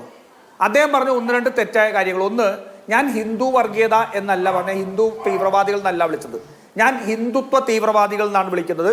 അത് ഞാൻ ഹിന്ദുത്വ തീവ്രവാദികൾ എന്ന് പറയുന്ന സംഘപരിവാറിന്റെ തീവ്രവാദികളെയാണ് വിളിക്കുന്നത്. മതരാഷ്ട്രം സ്ഥാപിക്കാൻ നടക്കുന്ന ഏത് ആശയവും തീവ്രവാദമാണ്. അതുകൊണ്ട് RSS തീവ്രവാദ പ്രസ്ഥാനമാണ്. അതെന്റെ പ്രഖ്യാപിതവും ഞാൻ എപ്പോഴും ആവർത്തിക്കുന്നതായ നിലപാടാണ്. ഒന്ന്. രണ്ട്, ഞങ്ങൾ പറഞ്ഞത് ഇന്ത്യയുടെ പ്രധാനമന്ത്രി നരേന്ദ്രമോദി മുസ്ലിങ്ങൾക്ക് ആത്മവിശ്വാസം കൊടുക്കണമെന്നല്ല. ഞാൻ ഒരിക്കലും പറഞ്ഞത് നരേന്ദ്രമോദി വന്നിട്ട് മുസ്ലിങ്ങൾക്ക് അഷുറൻസ് കൊടുക്കണം എന്നല്ല. ഞാൻ പറഞ്ഞത് ഇന്ത്യയുടെ നേതാവ്, ഈ വാക്കാണ് ഞാൻ ഉപയോഗിച്ചത്, ഇന്ത്യയുടെ നേതാവ് വന്ന് ഇന്ത്യക്കാർക്ക് ആത്മവിശ്വാസം കൊടുക്കണം എന്നാണ് പറഞ്ഞത്. ഇത് ഹിന്ദുവും മുസ്ലിമുമാണെന്ന് ധരിച്ചു വെച്ചത് BJP അല്ലേ?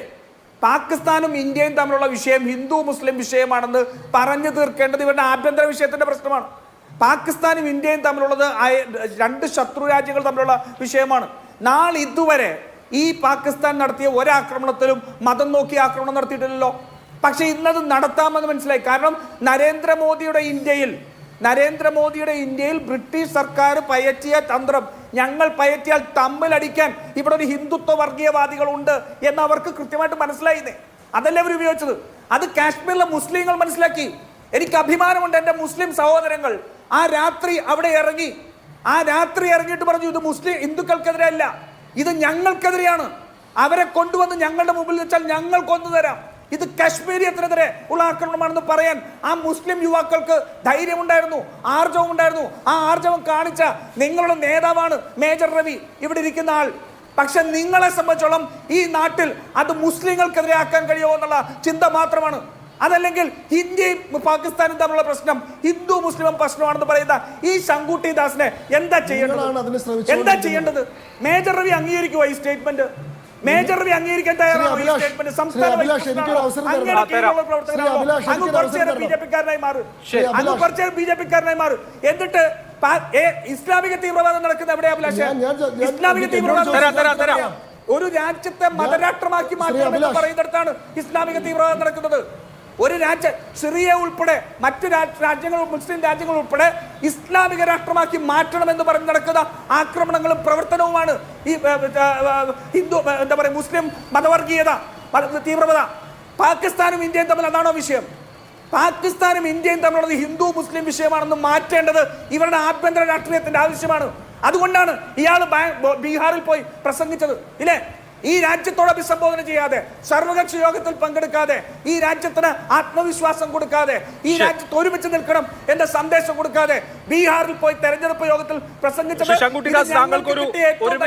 ആയുധമാണെന്ന് ബോധ്യമുള്ളതുകൊണ്ടാ അതാണ് ശ്രമിച്ചുകൊണ്ടിരിക്കുന്നത്. ഒരു മിനിറ്റ് ശ്രീ ശങ്കുട്ടി ഞാൻ പറയട്ടെ, പെട്ടെന്ന് ശ്രീ രാജു പി നായർ നിങ്ങൾ കണ്ണടച്ചതുകൊണ്ട് ലോകത്തിന് മുഴുവൻ ഇരുട്ടാവില്ല. ഇന്ത്യ പാകിസ്ഥാൻ വിഭജനം ഉണ്ടായത് തന്നെ മതത്തിന്റെ അടിസ്ഥാനത്തിലാണ്.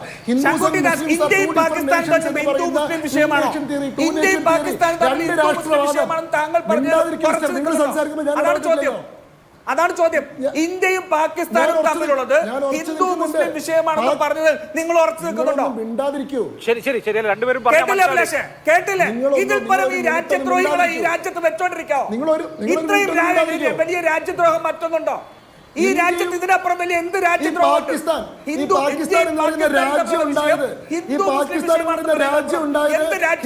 മുസ്ലിങ്ങളും രണ്ട് വ്യത്യസ്ത രാഷ്ട്രങ്ങളാണെന്ന് പറഞ്ഞുകൊണ്ടുള്ള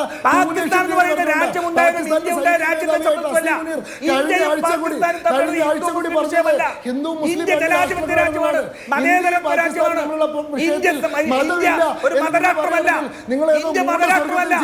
പാകിസ്ഥാൻ മതരാഷ്ട്രമായിരിക്കാം, അവർക്ക് ഇതുണ്ടായിരിക്കാം, പക്ഷെ ഇന്ത്യയും പാകിസ്ഥാനും തമ്മിലുള്ളത് ഒരു ഹിന്ദു മുസ്ലിം വിഷയമല്ല.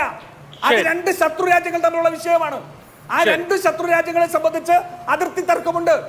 നിങ്ങൾ ഇതിനപ്പുറം ഈ രാജ്യത്ത് നിങ്ങൾ തീവ്രവാദികൾ, RSSന്റെ തീവ്രവാദികൾ ഈ രാജ്യത്തെ നശിപ്പിക്കാൻ ഇതിനപ്പുറം പറ്റുമോ? ഇതിനപ്പുറം പറ്റുമോ ഈ രാജ്യത്തെ നശിപ്പിക്കാൻ? ചർച്ച അവസാന ഘട്ടത്തിലാണ്. Shri PJ Vincent, Israel Yahya സിൻവറിനെയും ഇസ്മായിൽ ഹാനിയെയും അതുപോലെ തന്നെ ഹസൻ നസ്രല്ലയൊക്കെ കൊന്നപ്പോൾ അമേരിക്കയും ലോകശക്തികളും എടുത്തിട്ടുള്ള നിലപാട് ഇസ്രയേലിന് സ്വയം പ്രതിരോധത്തിനുള്ള അവകാശമുണ്ട് എന്നുള്ളതാണ്. ഇന്ത്യ സമാനമായ നിലയിൽ എന്തെങ്കിലും ആക്ഷൻ എടുത്താൽ ഇതേപോലെ ഇന്ത്യയുടെ സ്വയം പ്രതിരോധത്തിനുള്ള അവകാശമായി ലോകരാജ്യങ്ങൾ കാണുമോ, വിശേഷിച്ച് അമേരിക്ക കാണുമോ? എന്താണ് താങ്കൾക്ക് തോന്നുന്നത്? അല്ല, ലോകരാജ്യങ്ങൾ അങ്ങനെ കാണുമോ ഇല്ലയോ എന്നുള്ള ചോദ്യമേ ഉദിക്കുന്നില്ല. നമ്മുടെ രാജ്യത്തിനെതിരെ അക്രമം നടത്തുന്ന ആളുകൾക്കെതിരായിട്ട് ശക്തമായ പ്രതിരോധം കൊണ്ടുവരണമെന്നുള്ളതല്ലേ. ഇപ്പോൾ ലഷ്കർ ഇ തൈബയുടെ വൈസ് കമാൻഡർ പൊസിഷനിലിരിക്കുന്ന ആളാണല്ലോ കസൂരി.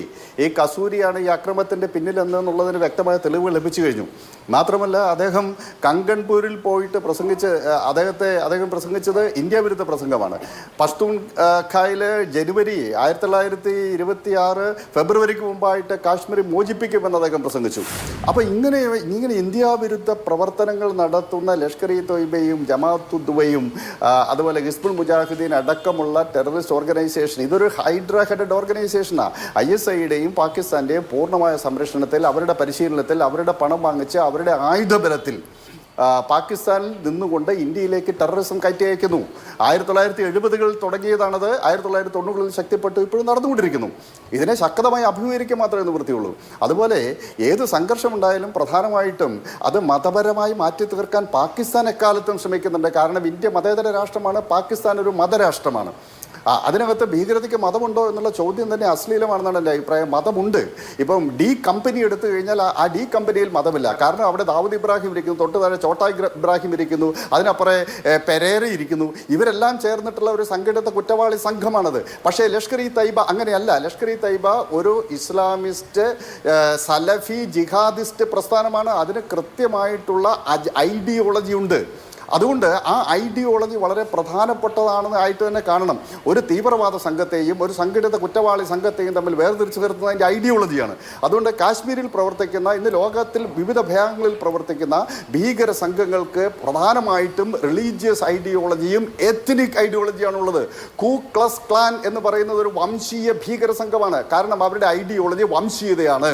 അതേസമയം ഈ അതിർത്തി കടന്ന് ഇന്ത്യയിലേക്ക് കടന്ന് ഇന്ത്യയിൽ അക്രമം നടത്തുന്ന ഭീകര സംഘങ്ങൾക്ക് മതമുണ്ട്. അവർ ജിഹാദിസം എന്ന ഐഡിയോളജിയാണ് മുന്നോട്ട് വെക്കുന്നത്.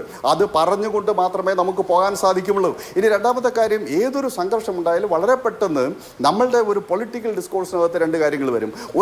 ഒരു വിഭാഗം ആളുകൾ ഉടനെ തന്നെ സമാധാനത്തിൻ്റെ വെള്ളരിപ്പാവുകളെ പറത്തും, യുദ്ധം പാടില്ല, യുദ്ധം ഉണ്ടായിക്കഴിഞ്ഞാൽ വലിയ ദുരന്തമുണ്ടാകും, കൊലാറ്ററൽ ഡാമേജ് ഉണ്ടാകും, സാധാരണക്കാർക്ക് പ്രശ്നമുണ്ടാകും. വേറൊരു വിഭാഗം നാഷണലിസ്റ്റ് ജിങ്കോയിസത്തിലേക്ക് പോകും, ഉടനെ തന്നെ തകർക്കണം, പാകിസ്ഥാനെ ഞങ്ങൾ ബോംബിട്ട് തകർക്കുന്നൊക്കെ പറഞ്ഞ രംഗത്തേക്ക് വരും. ഈ രണ്ട് വിഭാഗം ആളുകളും ഈ രാജ്യത്തിന് അപകടകരമാണ്. ഈ രണ്ട് വിഭാഗം ആളുകളിൽ നിന്നും ഇന്ത്യൻ ജനത വളരെ കൃത്യമായ അകലം പാലിക്കണമെന്ന അഭ്യർത്ഥനയാണ് എനിക്കുള്ളത്. കാരണം ഇത് രണ്ടും അപകടകരമാണ്. നമുക്ക് വേണ്ടത് വളരെ സൂക്ഷ്മമായി ഈ കാര്യങ്ങളെ നിരീക്ഷിച്ചുകൊണ്ടുള്ള പ്രതികരണമാണ്. രാജ്യത്തിന്റെ ഉത്തമ താല്പര്യം പരിഗണിച്ചുകൊണ്ടുള്ള തീരുമാനങ്ങളാണ് സ്വാഭാവികമായും എല്ലാവരും പ്രതീക്ഷിക്കുന്നതും അങ്ങനെ ഉണ്ടാവുമെന്ന് വരുന്ന നാളുകളിൽ വിചാരിക്കാം. വളരെ നന്ദി. എന്റെ എല്ലാ പാനലിസ്റ്റുകൾക്കും സൂപ്പർ പ്രൈം ടൈം അവസാനിക്കുന്നു. നമസ്കാരം.